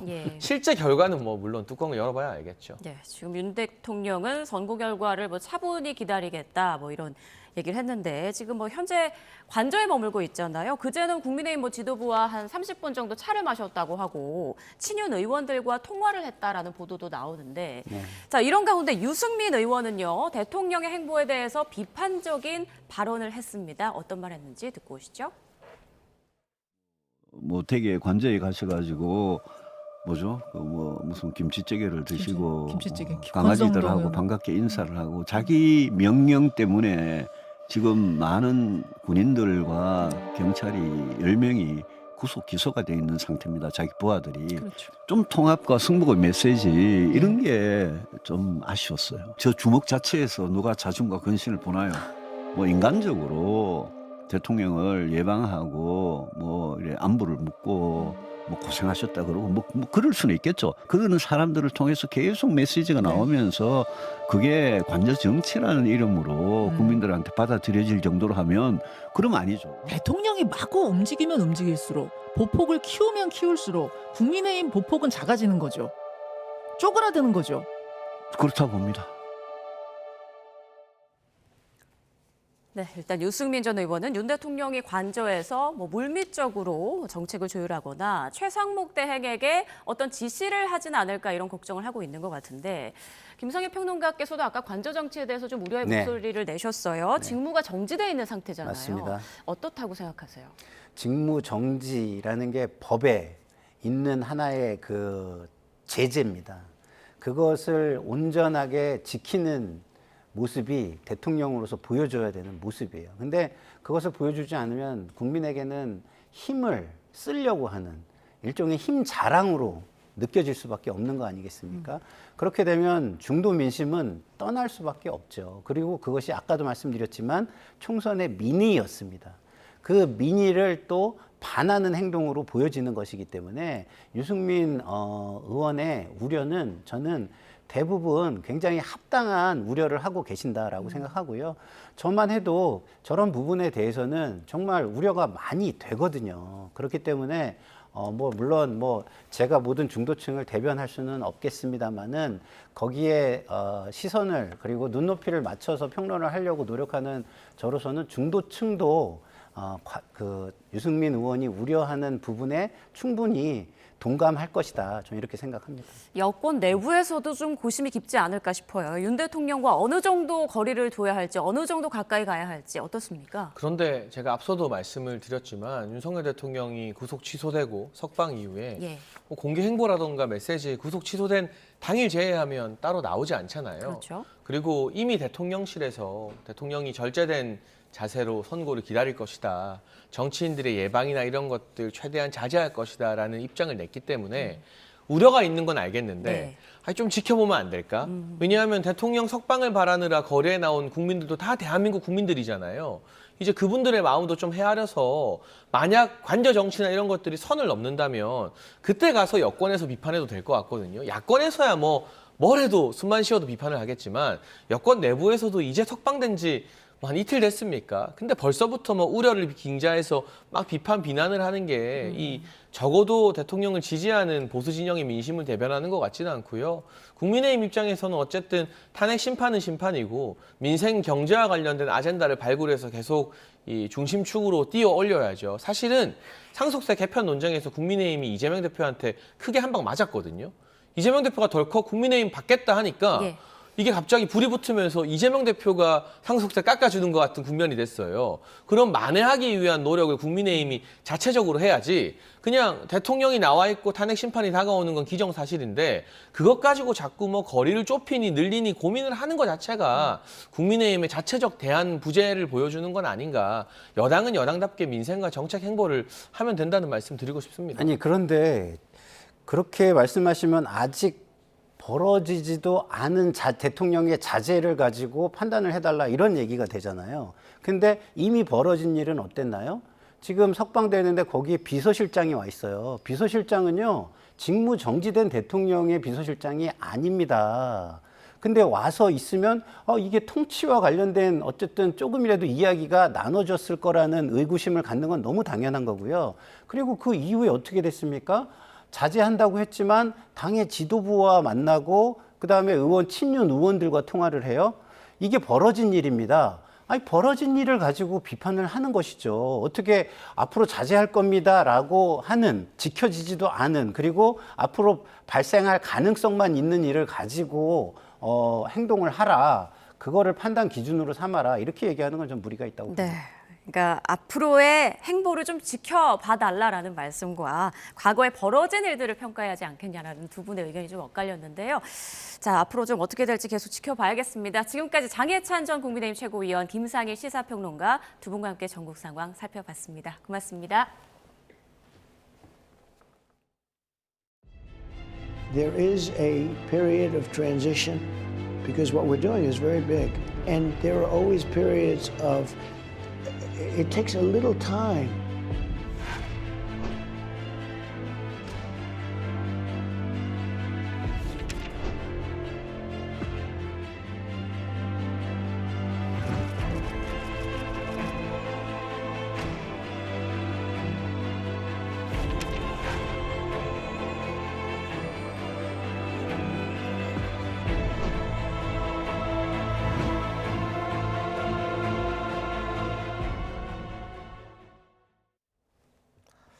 트럼프 미국 대통령이 경기 침체 우려를 부인하지 않고 과도기라고 언급을 하자 뉴욕 증시 3대 지수는 일제히 급락 마감했습니다. 미국 소비자들은 관세로 인한 인플레이션과 가계 재정 악화를 우려하는 것으로 나타났습니다. 뉴욕에서 이승윤 특파원입니다. 미국 경기 침체 우려로 뉴욕 증시 3대 지수가 일제히 급락 마감했습니다. 우량주 그룹 중심의 다우존스 지수가 2.08%, 대형주 위주의 S&P 500 지수가 2.7% 떨어졌습니다. 기술주 중심의 나스닥 지수는 4% 하락하며 2년 반 만에 최대의 낙폭을 기록했습니다. The market reacting negatively to a lot of volatility in terms of policy outcomes. It's just the range of outcomes in the short term is starting to widen to a point where investors are uncomfortable. 미국의 황금기가 시작됐다던 트럼프 대통령이 경기 침체 가능성에 대해 부인하지 않고 그런 예상을 싫어한다며 과도기라고 언급한 데 따른 여파입니다. 관세가 미국을 부유하게 만들고 제조업을 살릴 것이라고 주장했습니다. Are you worried about a recession? Maria Bartiromo asked you and you kind of hesitated. I'll tell you what, of course you hesitate. All I know is this, we're going to take in hundreds of billions of dollars in tariffs. 케빈 헤셋 백악관 국가경제위원회 위원장은 1분기 미국의 국내 총생산이 마이너스를 기록할 가능성도 배제하지 않았습니다. 지난달 미국 소비자들도 뉴욕 연방준비은행 조사에서 향후 물가 상승과 가계 재정 악화를 우려한 것으로 나타났습니다. 소비자들이 생각하는 1년 뒤 인플레이션 예상치 중간값은 2.9에서 3%를 쭉 유지해오다 3.1%로 전월 조사 대비 0.1%포인트 상승했습니다. 또 향후 1년간 가계 재정 상황이 악화할 것으로 예상한 가구의 비중은 27.4%로 1년 3개월 만에 가장 높은 수치를 기록했습니다. 미국 중앙은행인 연방준비제도의 제롬 파월 의장도 인플레이션 지표가 상승했다고 언급했습니다. 경기 침체에 대비하기 위해 금리를 내리고 싶어도 인플레이션 대비를 위해 내릴 수 없는 딜레마 상황에서 연준의 고심이 깊어지고 있습니다. 뉴욕에서 YTN 이승윤입니다. 이처럼 미국 증시가 트럼프 대통령의 관세 정책에 대한 불확실성 고조 등으로 급락하자 미국 백악관은 트럼프의 정책이 장기적으로는 경제에 도움이 된다고 강조하며 진화에 나섰습니다. 백악관 당국자는 성명에서 주식시장의 동물적인 감각과 우리 업계에서 실질적으로 파악한 것 사이에는 큰 차이가 있다고 밝혔습니다. 그러면서 중장기적으로 경제에 미칠 영향에 있어서 후자가 확실하게 전자에 비해서 의미가 있다고 주장했습니다. 트럼프 미국 대통령의 가상화폐 전략 비축 지시에도 하락세를 이어지고 있는 비트코인 가격이 다시 8만 달러 선 아래로 떨어졌습니다. 미국 동부 시간으로 10일 오후 2시에 비트코인 한 개 가격은 24시간 전보다 4.7%가 떨어진 78,400달러에 거래됐습니다. 시가총액 2위인 이더리움도 4.75%가 내린 1,911달러에 거래가 됐고 솔라나와 도지코인도 각각 7%와 5%가 넘게 떨어졌습니다. 비트코인이 8만 달러 선 아래로 내려간 건 지난달 27일 이후에 11일 만으로 당시에는 8만 달러 선 붕괴 이후 곧바로 반등했지만 이번에는 반등하지 못하고 7만 8천 달러까지 위협을 받고 있습니다. 미국발 경기 침체 우려 속에 우리 증시가 1% 이상의 약세를 보이고 있습니다. 코스피는 2.09% 내린 2,516.69로 개장해서 외국인과 기관의 순매도 속에 1%대 하락 흐름을 나타내고 있습니다. 코스닥 지수 역시 2.15%가 내린 710.20으로 개장을 해서 1%대 하락세를 보이고 있지만 외국인은 순매수를 기록 중입니다. 삼성전자와 SK하이닉스 등 시가총액 상위 종목 대부분이 하락 중이며 뉴욕 증시에서 테슬라가 폭락하면서 2차 전지주 하락폭이 깊습니다. 증시 약세 속에 원달러 환율도 상승해서 서울 외환시장에서 원달러 환율이 장 초반인 1,460.5원까지 치솟기도 했습니다. 올해 들어 중견 건설사들이 잇따라 법정 관리에 들어가면서 이른바 건설업계 4월 위기설이 다시 고개를 들고 있는데요. 상대적으로 기초 체력이 튼튼한 대형 건설사들도 유동성 확보를 위해 자산 매각에 적극적으로 나서는 분위기입니다. 최두희 기자입니다. 주택 브랜드 엘크루를 보유한 중견건설사 대우조선해양건설이 최근 법정 관리를 신청했습니다. 지난 2023년 2월 법원의 법정관리 개시 명령을 받은 뒤 2년도 채 안 돼 다시 경영난에 빠진 셈입니다. 올해 들어 63빌딩 시공사로 잘 알려진 신동아건설을 시작으로 삼부토건 등 중소, 중견 건설사들의 법정관리 신청이 줄줄이 이어지고 있습니다. 부동산 시장 침체로 주택 공급이 줄어드는 데다 미분양 사태 등으로 경영난이 커지고 있기 때문입니다. 실제로 다 짓고도 분양하지 못한 이른바 악성 미분양 물량은 11년 3개월 만에 최대치를 찍었습니다. 상황이 이렇다 보니 상대적으로 체력이 튼튼한 대형 건설사들도 재무 건전성 확보에 돌입했습니다. 롯데건설은 최근 서울 잠원동 본사 부지를 포함한 보유자산 매각 검토에 나섰고 DLENC를 보유한 DL그룹은 호텔 3곳을 매물로 내놨습니다. GS건설은 수처리 전문 자회사 매각을 추진 중이고 SK에코플랜트는 수처리 폐기물 자회사 지분 매각을 저울질하고 있습니다. 일각에서는 건설업계에 도미노 붕괴가 발생할 수 있다는 이른바 4월 위기설이 고개를 들고 있습니다. 하지만 건설사들이 자구 노력으로 한꺼번에 부도 위기에 처할 가능성은 크지 않을 거란 관측이 나옵니다. 한꺼번에 어떤 건설 기업들의 연쇄 부도라든지 이런 일들은 좀 일어나기는 어렵다라고는 보고 있는데, 다만 지금 같은 그 건설 경기 어려움들이 당분간 지속될 거라는 점에서 사실은 그런 위험성이라고. 전문가들은 일시적으로 유동성 위기에 직면한 건설사에는 대출 문턱을 낮춰주는 등 정부가 적극적인 대책 마련에 나서야 할 때라고 지적합니다. YTN 최두입니다. 스모그로 대기 오염이 심해지면서 서울을 포함한 수도권에는 올봄 들어 처음으로 고농도 미세먼지 비상저감 조치가 발령됐습니다. 또 여기에 내일과 모레는 중국에서 발원한 황사까지 더해질 것으로 보여서 공기가 더 탁해질 것으로 예상됩니다. 취재기자 연결해서 자세한 상황 알아보겠습니다. 김민경 기자, 먼저 현재 미세먼지 상황부터 전해주시죠. 네, 현재 경기 중부와 인천 서부, 남동부 권역에는 초미세먼지주의보가 발령 중인 가운데 수도권과 충청 지역의 초미세먼지 농도가 나쁨, 인천은 미세먼지 농도도 나쁨 수준으로 올랐습니다. 어제 오후부터 들어온 중국발 스모그에 국내에서 발생한 초미세먼지까지 겹치면서 공기질이 크게 나빠진 건데요. 중서부 지역에서는 종일 초미세먼지 농도가 높은 수준을 유지할 걸로 보여 주의가 필요합니다. 서울을 비롯한 수도권에는 올봄 첫 고농도 미세먼지 비상저감 조치가 시행 중입니다. 미세먼지 비상저감 조치는 당일 초미세먼지 농도가 세제곱미터당 50 마이크로그램을 넘고 다음 날도 50 마이크로그램이 넘을 걸로 예상될 때 하루 전에 발령되는데요. 수도권에서는 오늘 밤 9시까지 공공기관 차량 2부제가 적용되고 5등급 차량의 운행 제한과 함께 대기 배출 사업장과 공사장의 운영 시간이 조정됩니다. 네, 그런데 내일은 황사까지 가세한다고요? 네, 황사 발원지인 중국 북동 지역에서 어제 오후에 황사가 발원했습니다. 다행히 황사가 대부분 북한이나 중국 북동 지역을 지나면서 우리나라에 영향이 없는 걸로 분석됐는데요. 하지만 오늘 오후에 중국 북동 지역에서 또 한 차례 황사가 발원할 걸로 보이는데 이번에는 북서풍을 타고 불어들어와 내일과 모레 사이 우리나라에 영향을 미칠 걸로 전망됐습니다. 이미 스모그로 인해 초미세먼지 농도가 나쁨 수준으로 치솟은 상황에서 입자가 더 큰 황사까지 유입되면 미세먼지 농도까지 증가하면서 대기질이 더 악화할 가능성이 큰데요. 모레까지는 대기 정체로 답답한 공기가 이어질 걸로 보이는 만큼 호흡기 질환자나 노약자는 야외 활동을 자제하고 외출한다면 KF80 이상 보건용 마스크를 착용해야 합니다.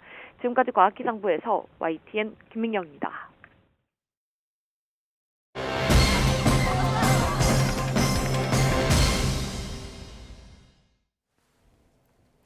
윤석열 대통령 탄핵 심판, 헌법재판관들의 지금 평의가 길어지고 있는 상황인데요. 네, 이번에는 계엄이 선포된 이후에 윤 대통령이 국회에서 의원들을 끌어내라는 지시가 있었는지를 둘러싼 공방을 짚어보겠습니다.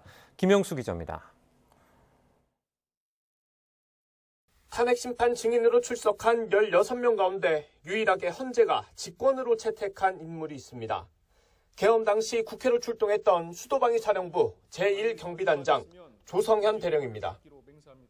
정확하게 워딩이 본청 안으로 들어가라, 국회의원을 끌어내라 이렇게 했단 말입니까? 그렇습니다. 내부로 들어가서 의원들을 끌어내라. 계엄법에 따라 국회는 본회의 의결을 통해 계엄 해제를 요구할 수 있는 만큼 의원을 끌어내라는 지시는 계엄 해제 의결을 방해하려고 했다는 의혹, 더 나아가 국회 무력화 목적까지 연결됩니다. 결국 윤 대통령의 지시가 있었는지 핵심인데 국회에 이어 헌재에서도 증언이 나왔습니다. 안에 있는 인원을 끄집어내라 이랬습니다. 하지만 윤 대통령은 공작까지 언급하면서 곽종근 전 사령관 진술의 신빙성을 지적했고 변론 내내 적극적으로 반박했습니다. 다짜고짜 전화해서 의결 정족수 안 되게 막아라, 끄집어내라 이런 지시를 어떤 공직사회에서 상하 간에 이것이 가능한 얘기인지. 끌어내라는 지시가 탄핵 심판의 중요한 쟁점으로 떠오르면서 토시 하나로 변론에서 공방이 벌어지기도 했습니다. 의원이 아니라 요원을, 그죠? 요원을 빼내라고 한 것을 김병주 국회의원이 의원들 빼내라는 것을 통과시킨 것이죠. 사실상 직접적인 증언을 거부한 이진우 전 수방사령관과 조지호 경찰청장의 검찰 조서까지 검토하게 될 헌법재판소가 끌어내라는 지시의 실체를 어떻게 판단할지 주목됩니다. YTN 김영수입니다. 비상계엄 사태와 탄핵 정국을 거치면서 두드러진 것 중 하나가 반중 협중 정서입니다. 중국인들을 대상으로 한 근거 없는 혐오 메시지에 국내에 있는 중국인들은 생존의 위협을 느낄 정도라고 말합니다. 윤태인 기자가 이들을 만났습니다.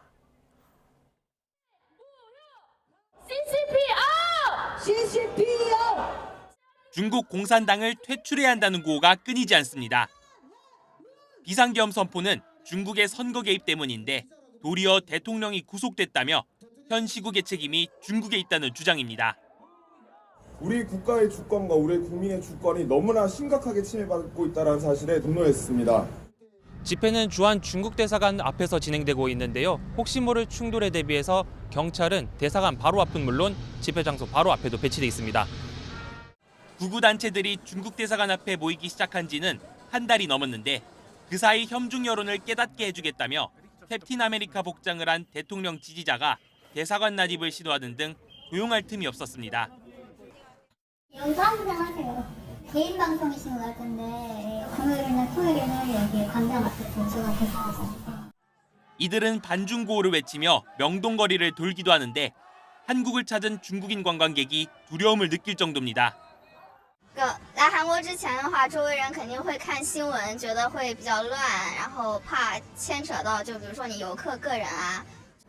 협중 메시지는 명동과 중국 대사관에서만 나오는 건 아닙니다. 대부분의 탄핵 반대 집회는 물론 온라인에서도 쏟아지고 있습니다. 일부 인터넷 커뮤니티에는 근거 없는 중국인 혐오 게시글이 올라오고 저 뭐 간첩이 뭐 몇십 명 뭐 잡아갔는데 저게 가짜가냐 뭐 이런 식으로 뭐 얘기를 저는 진짜 황당하더라고요. 인터넷 뭐 유튜브 뭐 엄청 그런 게 뭐 많이 증폭이 됐거든요. 그걸 뭐 굉장히 이제 무서운 거예요, 사실. 애초에 화교 특별 전형은 존재하지 않는데도 화교는 의대도 쉽게 간다는 등 확인되지 않은 주장을 퍼뜨리는 것도 협중 정서를 자극하고 있습니다. 대학 입학도 뭐 어쩐다 이런 얘기가 있더만요. 사실은 제가 입학 초대를 해봤는데 그런 거 없거든요. 이러다 조선족 99%는 간첩인이 추방해야 한다는 극단적 주장이 현실로 나타나는 건 아닌지 국내에 거주하는 중국인들은 가정과 생존에 대한 위협을 느끼기도 합니다. 한국 남자랑 중국 사람들이 거의 20만 명 정도예요. 그 진짜 사실이라면 그러면 20만 명 가정 전부 다 깨졌어요. 아이도 있고. 이들이 원하는 건 평화로운 일상으로 돌아가는 것과 우호적인 한중 관계입니다. 한중 간에 잘 이제 우호적으로 지내는 게 이제 저희들 바람이거든요. 한국 사회가 이거를 극복할 수 있을 거라고 저희는 생각을 해요. 극단적인 현중 정서가 반대로 이들에게 혐한 정서를 심어주는 건 아닌지도 돌아볼 때입니다. YTN 윤태희입니다. 윤석열 대통령 석방 등 막판 변수가 나온 가운데 탄핵 심판 선고가 언제 나올지 관심이 모아지고 있는데요. 관련 내용에 대해서 김성수 변호사와 함께 얘기 나눠보겠습니다. 안녕하십니까? 어서 오세요. 안녕하세요. 네, 탄핵 심판 선고 이번 주다, 다음 주다, 다다음 주다 여러 가지 전망이 나오고 있는데요. 이 선고 시점의 가장 큰 변수 좀 어떤 걸 꼽을 수 있을까요? 예, 일단은 이 선고 시점에 대해서 이번 주가 유력하다라는 이야기가 나왔었습니다. 예. 그리고 그 근거 중에 하나가 저희가 앞서 두 번의 이 탄핵 사건이 있었지 않습니까? 그리고 그 당시에는 11일 그리고 14일 정도 후에 변론 종결로부터 11일, 14일 정도 후에 선고가 됐었고 이번 주에 이제 오늘이 지금 14일째가 되는 날입니다. 예. 지난 25일 날 변론 종결이 됐었죠. 그렇다 보니까 이번 주 중에 아무래도 선고기일이 정해지지 않겠느냐 이런 이야기가 나왔었고 또 앞서 사건 같은 경우에는 이 두 사건 모두 금요일에 선고가 됐었습니다. 그렇다 보니까 이번 주 금요일이 유력하지 않겠느냐 이런 이야기도 나왔던 부분인데 이 보통 지난번 같은 경우에는 2일 또는 3일 정도 전에 선고일이 이제 언제가 될 것이다라는 이 이야기가 있었는데 이번 같은 경우에는 아직까지도 선고일에 대한 이야기가 없다 보니까는 지연이 되는 것 같다 이런 이야기가 나오는 것이고 그리고 이에 대해서 여러 가지 지금 추측이 나오고 있는데 그 중에 하나는 최근에 이제 윤석열 대통령이 구속 취소의 결정이 있었지 않습니까? 예. 그렇다 보니 이 당시에 그 기재돼 있는 법 논리에 대해서 윤 대통령 측의 추적가로 주장한 이런 부분들에 대해서 추가 평의가 이루어지는 것이 아니냐 이런 이야기도 있는 것으로 보이고 또 한 가지가 이 사실관계에 대해서 국회 측이 주장하고 있는 사실관계와 윤 대통령 측이 주장하고 있는 사실관계가 굉장히 첨예하게 갈립니다. 그렇다 보니 이 부분에 대해서 이 재판관들이 각각 사실관계를 인정함에 있어서 어떠한 증거를 근거로 할 것인지 그리고 또 이 증거 능력이 법적으로 어디까지 인정되는 것이 타당한지 이런 부분들에 대해서도 아무래도 여러 가지 논의가 필요한 부분이 있을 것으로 보이고 또 이 탄핵에 대해서 헌법이라든지 법률을 위반한 부분이 있는 것인지에 대해서도 법리를 어떻게 적용할 것인지와 해석할 것인지 이런 것들도 논의를 해야 됩니다. 그리고 마지막으로 이 부분 탄핵에 대한 결정을 함에 있어서 법률이나 헌법 위반이 있다고 가정을 하더라도 이것이 파면에 이를 정도로 중대한지까지도 봐야 되기 때문에 그 부분까지도 이제 각자의 재판관들의 생각을 정리하는 그런 시간이 길어지다 보니까 아직까지는 이야기가 없는 것이 아닌가 이런 이야기가 나오는 것 같습니다. 네. 선고기일 통지가 예컨대 조금 더 이렇게 다급하게 하루 전이라든지 몇 시간 전이라든지 이렇게 통지될 가능성도 있습니까? 예, 이 선고일 안내에 관해서도 아무래도 그런 추측도 나오는 것 같습니다. 네. 그 이유가 지난번에 이 서울 서부지법의 이 사태라든지 이런 경우가 있었기 때문에 아무래도 이번 헌법재판소의 선고 당시에도 여러 가지로 우려가 되는 상황이 많이 있는 것으로 보입니다. 네. 그렇다 보니 헌법재판소에서도 이 선고일을 조금 더 미리 알리기보다는 선고 직전에 알릴 가능성이 있는 것이 아니냐 이런 얘기가 나오는 것이고 그렇다 보니 만약에 이번 주 금요일이라고 가정을 한다라고 한다면 전날인 목요일이라든지 아니면 당일의 오전이라든지 이렇게 지정을 이제 안내를 하는 것이 아니냐 이런 이야기까지 나오고 있어서 그 부분에 대해서도 아직까지 여러 가지 변수가 있는 것으로 보이고 다만 지금 현재 헌재 내부에서 어떠한 의견이 있는 것인지에 대해서는 아무도 알 수가 없는 상황이지 않습니까? 예. 그렇다 보니 그에 대해서는 그냥 추측만 나오고 있는 상황이다 이렇게 말씀드릴 수 있을 것 같습니다. 네. 지난달 25일에 변론이 종결된 이후 재판관들은 지금 매일 평의를 이어가고 있는 걸로 알려져 있는데 자 그렇다면 탄핵 심판 선고 전까지 또 어떤 절차가 남아 있는 건가요?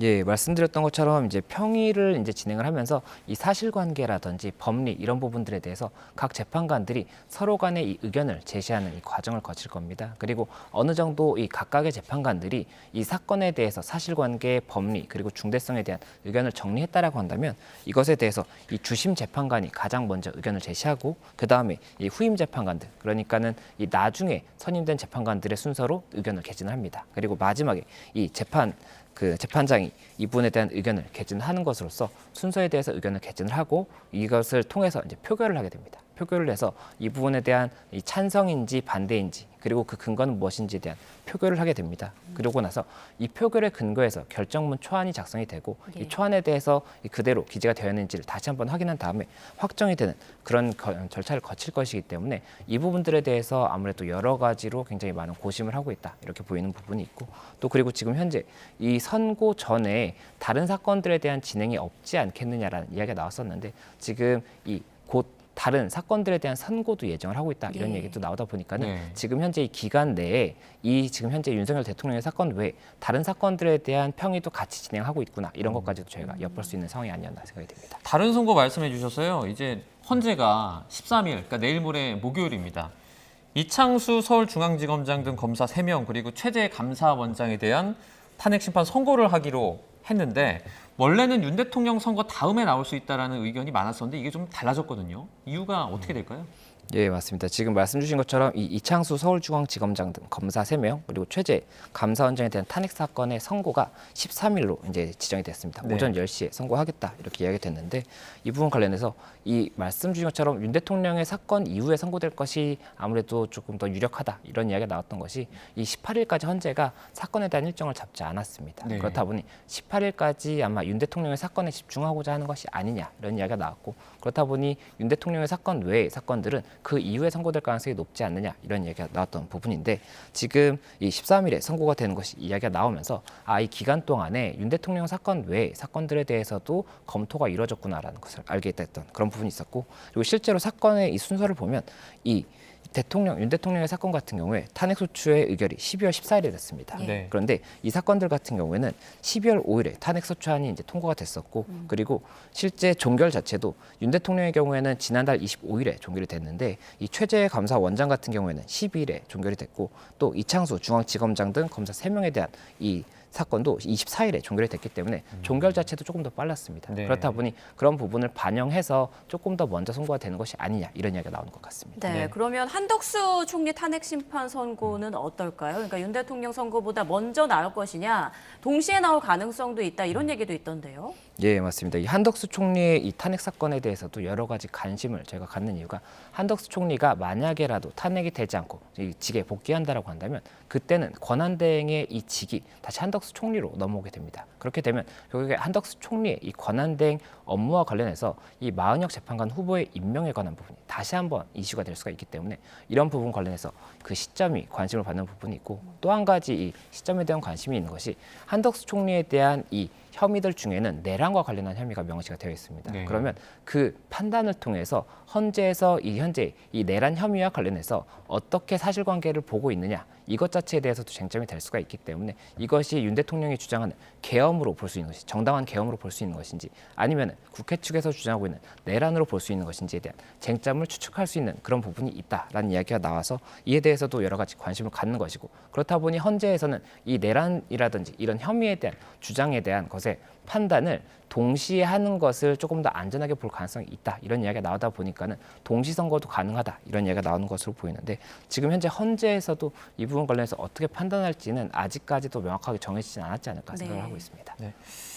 헌재의 탄핵 심판을 좀 전후해서 테러 가능성을 예방하기 위해 헌법재판소 인근을 특별구역으로 지정을 하고 그날은 이제 또 뭐 총기 출거 금지를 추진한다라고 하는데 만약에 이제 그 불법 시위 또는 테러에 가담하게 되면 구체적으로 좀 어떤 처벌을 받게 됩니까? 예, 만약 그러한 행위가 있다라고 한다면 각각의 행위에 따라서 그 행위자들의 처벌이 이루어질 것이고 이것이 어느 정도의 수준이냐에 따라서 그 처벌의 수준도 달라질 수가 있습니다. 네. 그래서 일단은 이렇게 집회 과정에서 폭력 행위가 있다든지 아니면 집회에서 신고한 내용과 다른 행위를 한다라고 한다면 이 일단은 집회 및 시위에 관한 법률 위반으로서 형사처벌 규정이 있습니다. 그에 따라서 처벌이 될 수가 있는 것이고 네. 또 누군가를 폭행을 한다거나 아니면 공무집행을 방해하는 이런 행위를 했다라고 한다면 이에 대해서도 처벌이 될 수가 있는 것이고 또 폭행의 이 과정에서 누군가와 같이 폭행을 한다든지 아니면 위험한 물건을 가지고 폭행을 한다라고 한다면 특수폭행이라든지 특수상해도 성립이 될 수가 있고 훨씬 더 중하게 처벌이 될 수 있습니다. 그렇다 네. 보니 그런 부분들에 대해서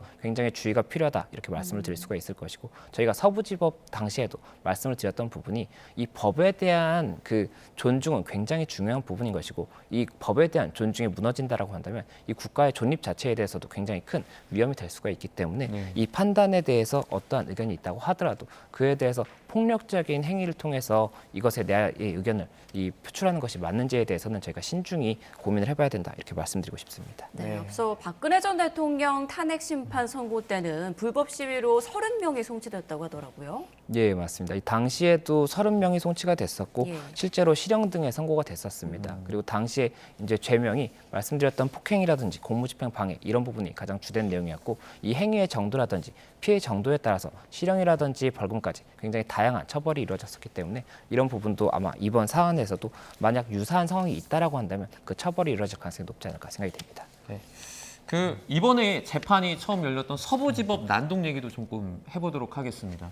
그 부분은 지금 재판이 좀 어떻게 진행되고 있습니까? 예, 일단 지금 최근까지 알려졌던 내용이 60여 명 정도가 이제 송치가 됐었다라는 이야기가 있었고 이제 네. 재판에 넘어갔다 이런 이야기까지 있었습니다. 그리고 구속된 구속된 피의자라든지 피고인도 상당수가 있었던 것으로 보이는데 이제 첫 재판이 열렸고 이 전체 인원들에 대한 재판이 아니라 일부 인원들에 대해서 먼저 열렸다라고 볼 수가 있습니다. 그래서 네. 이와 관련해서 이 사실관계에 관해서도 일부 다툼이 있었던 것으로 보입니다. 이 각각의 행위자가 뭐 폭행이라든지 그 혐의가 있지 않습니까? 그러면 내가 이 각각의 행위에 대해서 나는 뭐 폭행을 한 것이 없다라든지 아니면은 이 폭행의 결과가 발생한 것으로 보이지만 오해가 있다라든지 이런 것들에 대한 주장을 하는 것으로 보이는 부분이 일부 있는 것으로 보이고 또 그 과정에서 이 행위를 한 그 경위에 대해서도 여러 가지 다툼을 하고 있는 것으로 보이기 때문에 우선은 이에 대해서 각각의 사실관계를 정리하고 그 근거가 되는 증거가 무엇인지를 정리하는 이런 부분이 있을 것으로 보이고 또 이에 대해서도 법리적으로 실제 형법상의 이런 죄들이 적용될 수 있는지를 판단하는 절차를 거칠 것이기 때문에 이 첫 기일에서 바로 선고까지 이어질 수 있는 그런 상황은 아닐 것으로 보이고 계속해서 기일을 통해서 사실관계를 다시 한번 확인하는 그런 절차가 이어지지 않을까 생각이 됩니다. 네.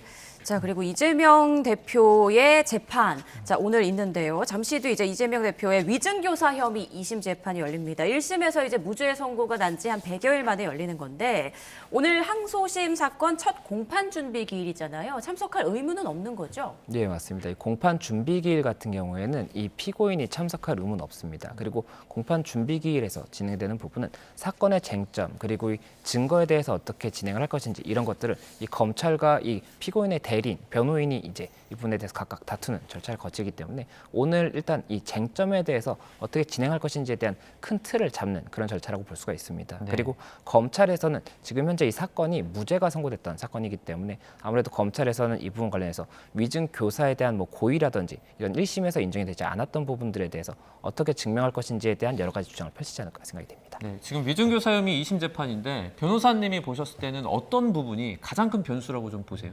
예, 일단은 1심에서도 결국에는 위증에 대해서 이 김진성 씨, 위증을 했다고 인정했던 김진성 씨에 대해서는 벌금이 선고가 됐었고 네. 다만 위증 교사 혐의를 받았던 이재명 대표에 대해서는 무죄가 선고가 됐었습니다. 그리고 당시에 이 논리 중에 위증 교사에 대한 고의라든지 이런 기대 가능성이 없었다. 이런 부분들에 대한 이 판단이 있었기 때문에 이 검찰에서는 말씀드렸던 이런 무죄의 사유가 됐던 부분들에 대해서 그것이 실제 사실과 다르다는 것을 증명하기 위한 다른 증거를 제출할 가능성이 있을 것으로 보이고 또 네. 하나 이 위증 교사에 대한 법리적인 해석에 대해서도 만약에라도 대법원에 판례와 배치되는 부분이 있다라고 한다면 이런 것들을 중점적으로 언급할 가능성이 있지 않을까 생각이 됩니다. 네, 그리고 오전에는 대장동 사건 공판도 있었는데 재판부가 교체됐더라고요. 그러면서 이제 증인신문 등 녹취록을 다시 확인하는 절차가 이어졌는데 좀 설명을 해주실까요? 예, 이 대장동 사건 같은 경우가 지금 현재 계속해서 굉장히 기일이 많이 진행이 되고 있습니다. 예. 그리고 재판부가 최근에 변경이 됐습니다. 그러면 이 재판부가 변경이 된다는 것은 이 사건을 검토하고 있던 판사분들이 다 변경이 된 거지 않습니까?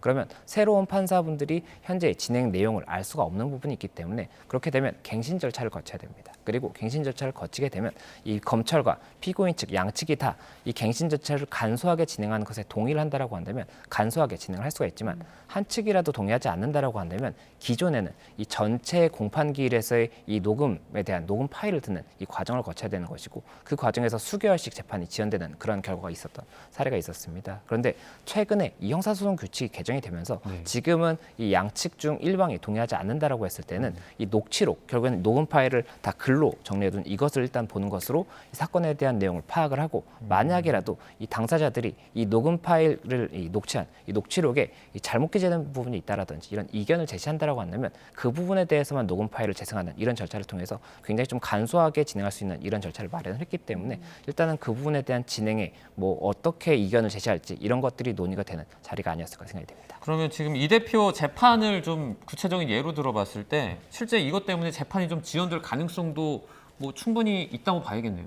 예, 아무래도 이 형사소송 규칙이 개정되기 전에는 그런 부분 때문에 굉장히 중요 사건들이 지연이 되는 결과가 있었다라는 이런 이야기가 나왔었기 때문에 그런 부분 관련 이번에도 이 재판부가 변경이 되면서 그런 굉장히 또 수개월간 그 재판이 다시 한번 진행에 대해서 조금 추가적인 진행이 아닌 기존의 녹음을 듣는 이런 과정을 거치지 않을 것이냐라는 이야기가 나왔던 부분인데 네. 지금 개정이 됐지 않습니까? 그러면 개정이 되고 나면 이 녹음 파일을 듣는 것은 이 녹음 시간만큼을 들어야 되기 때문에 굉장히 많은 시간이 걸릴 수밖에 없지만 네. 이 녹취록이라는 것은 종이로 이 대본처럼 누가 이렇게 말했다는 것을 읽는 것이기 때문에 굉장히 짧은 시간에 이 파악을 할 수가 있습니다. 그리고 이견이 있는 부분에 대해서만 일부 녹음 파일을 재생하는 것은 전체 녹음 파일을 재생하는 것보다 당연히 훨씬 더 시간이 짧을 수밖에 없기 때문에 그런 부분들에 대해서는 아무래도 기존과 다르게 조금은 더 빨리 진행될 수 있다. 이런 얘기가 나오면서 그 의료가 많이 부식된 상황이다. 이렇게 보입니다. 이재명 대표 관련 재판이 줄줄이 예정돼 있는데 그중에서도 가장 관심인 게 이제 공직선거법 2심 선고 일단 3월 26일에 예정돼 있잖아요.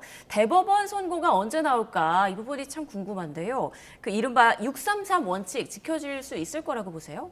네, 일단 공직선거법의 이 270조에 이 6개월, 3개월, 3개월의 이 원칙이 있습니다. 그래서 1심, 2심, 3심을 6개월, 3개월, 3개월 이렇게 각각 진행을 해야 된다는 부분이 있었던 것인데 이와 관련해서 일단 항소심 같은 경우에도 3개월을 맞추지는 못했습니다. 다만 이 선고 기일까지 굉장히 빨리 재판을 진행하면서 결국에는 최대한 이 법원에서 이 633을 지키려고 하는 노력이 있었다. 이렇게 보이는 부분이 있었고 지금 3개월에 대해서도 대법원에서도 이 법원 자체 이 633을 지키려고 노력하겠다는 의견을 계속해서 표명을 했었기 때문에 이 선고가 있은 다음에 대법원 선고 자체도 굉장히 빨리 진행하려고 노력하지 않을까 생각이 되고 네. 이 대법원 사건 같은 경우에는 이 뭐 변론기일이라든지 이런 것이 별도로 있는 것은 아닙니다. 법률심이기 때문에 이 법률적인 주장에 대해서만 판단을 하는 그런 과정이 있어서 이 부분 최대한 빨리 진행하고자 하는 그런 부분이 있습니다. 다만 이 상고의 절차라든지 이런 것들에 시간이 소요될 수 있는 부분이 있기 때문에 이 소요되는 시간이 어떻게 되느냐가 가장 중요하지 않을까 생각이 됩니다. 네, 알겠습니다. 오늘 여기까지 듣도록 하겠습니다. 김성수 변호사와 함께했습니다. 고맙습니다. 고맙습니다.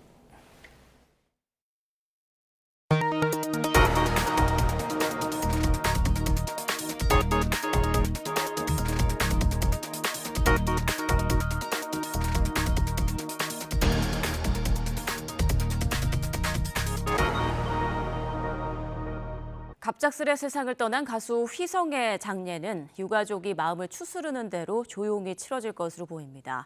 연예계 동료들은 휘성과의 추억을 곱씹으며 추모 메시지를 내고 있습니다. 김승환 기자입니다. 가수 휘성이 자택에서 숨진 채 발견된 가운데 경찰이 사망 경위를 조사하고 있습니다. 국립과학수사연구원에 부검을 의뢰해 구체적인 시점과 원인을 파악합니다. 휘성의 장례 절차는 아직 확정되지 않았습니다. 휘성의 소속사는 유가족이 큰 충격과 슬픔에 장례를 진행하지 못하고 있다고 전했습니다. 마음이 추슬러지는 대로 절차를 진행하고 유족 뜻에 따라 조용히 치를 예정이라고 밝혔습니다. 또 유가족을 위해 확인되지 않은 루머와 추측성 보도는 자제해달라고 요청했습니다. SNS를 통해 동료 연예인들의 추모도 이어지고 있습니다. 가수 윤민수는 나중에 다시 만나 또 함께 노래하자면서 안타까움을 드러냈고 가수 버벌진트는 함께했던 순간들 모두 영광이었고 고마웠다며 고인을 추모했습니다. 이번 주 토요일 오는 15일로 예정됐던 휘성과 KCM 합동 콘서트는 갑작스러운 비보로 취소됐습니다. 생전 SNS에 마지막으로 올렸던 콘서트 관련 게시글엔 많은 팬이 댓글을 달아 고인을 애도하고 있습니다. YTN 김승환입니다. 배우 김수현이 고 김세론과의 교제설을 제기한 유튜브 채널의 주장을 정면 반박했습니다. 김수현의 소속사 골드 메달리스트는 어제 유튜브 방송 가로세로 연구소에서 김수현 배우와 관련해 주장한 내용은 명백한 허위 사실이며 취할 수 있는 가장 강력한 수준의 법적 대응을 검토할 예정이라고 밝혔습니다. 날은 따뜻하지만 중서부 지방은 오늘도 공기가 무척 탁합니다. 특히 수도권 지역에는 올봄 들어서 처음으로 미세먼지 비상저감 조치가 내려졌는데요. 현장 연결해서 자세한 날씨 알아보겠습니다. 윤수빈 캐스터. 네, 하늘공원에 나와 있습니다. 네, 오늘도 서울은 공기가 많이 탁한가요? 네, 날은 점점 더 따뜻해지고 있지만 연일 미세먼지가 심해서 맘 놓고 봄을 즐기기 어렵습니다. 현재 서울의 초미세먼지 농도는 49 마이크로그램으로 이 정도면 평소보다 2~3배가량 짙은 수준인데요. 이에 따라 수도권 지역에는 올봄 들어 처음으로 고농도 미세먼지 비상 저감 조치가 시행되고 있습니다. 호흡기 질환자나 노약자분들은 되도록 야외 활동을 자제하시는 게 좋겠습니다. 자세한 미세먼지 상황부터 살펴보도록 하겠습니다. 현재 수도권과 충청 지역의 대기질이 나쁨 수준 보이는 가운데 인천과 경기 남서부에는 이틀째 초미세먼지 주의보도 발령 중입니다. 올봄 첫 고농도 미세먼지 비상 저감 조치가 시행되고 있는 수도권 지역은 오늘 밤 9시까지 사업장과 공사장의 운영 시간이 단축되고 배출가스 5등급 차량의 운행이 제한된다는 점 참고하시기 바랍니다. 오늘 낮 기온은 서울 15도, 대전과 대구 17도, 광주는 18도까지 올라 따뜻하게 느껴지겠습니다. 다만 일교차가 15도 안팎까지 크게 벌어지겠습니다. 내일은 대체로 흐린 가운데 수도권과 영서 지방에 비가 조금 오겠습니다. 하지만 기온이 크게 떨어지지는 않겠고요. 주 후반 서울 낮 기온이 17도까지 오르는 등 4월 중순처럼 따뜻해질 전망입니다. 내일도 중서부 지방을 중심으로는 여전히 공기가 탁하겠고 여기에 황사까지 가세할 가능성이 있습니다. 이번 주 계속해서 호흡기 건강 관리에 각별히 유의해 주시기 바랍니다. 지금까지 YTN 윤수빈입니다. YTN 뉴스나우 마칩니다. 시청해주신 여러분 고맙습니다.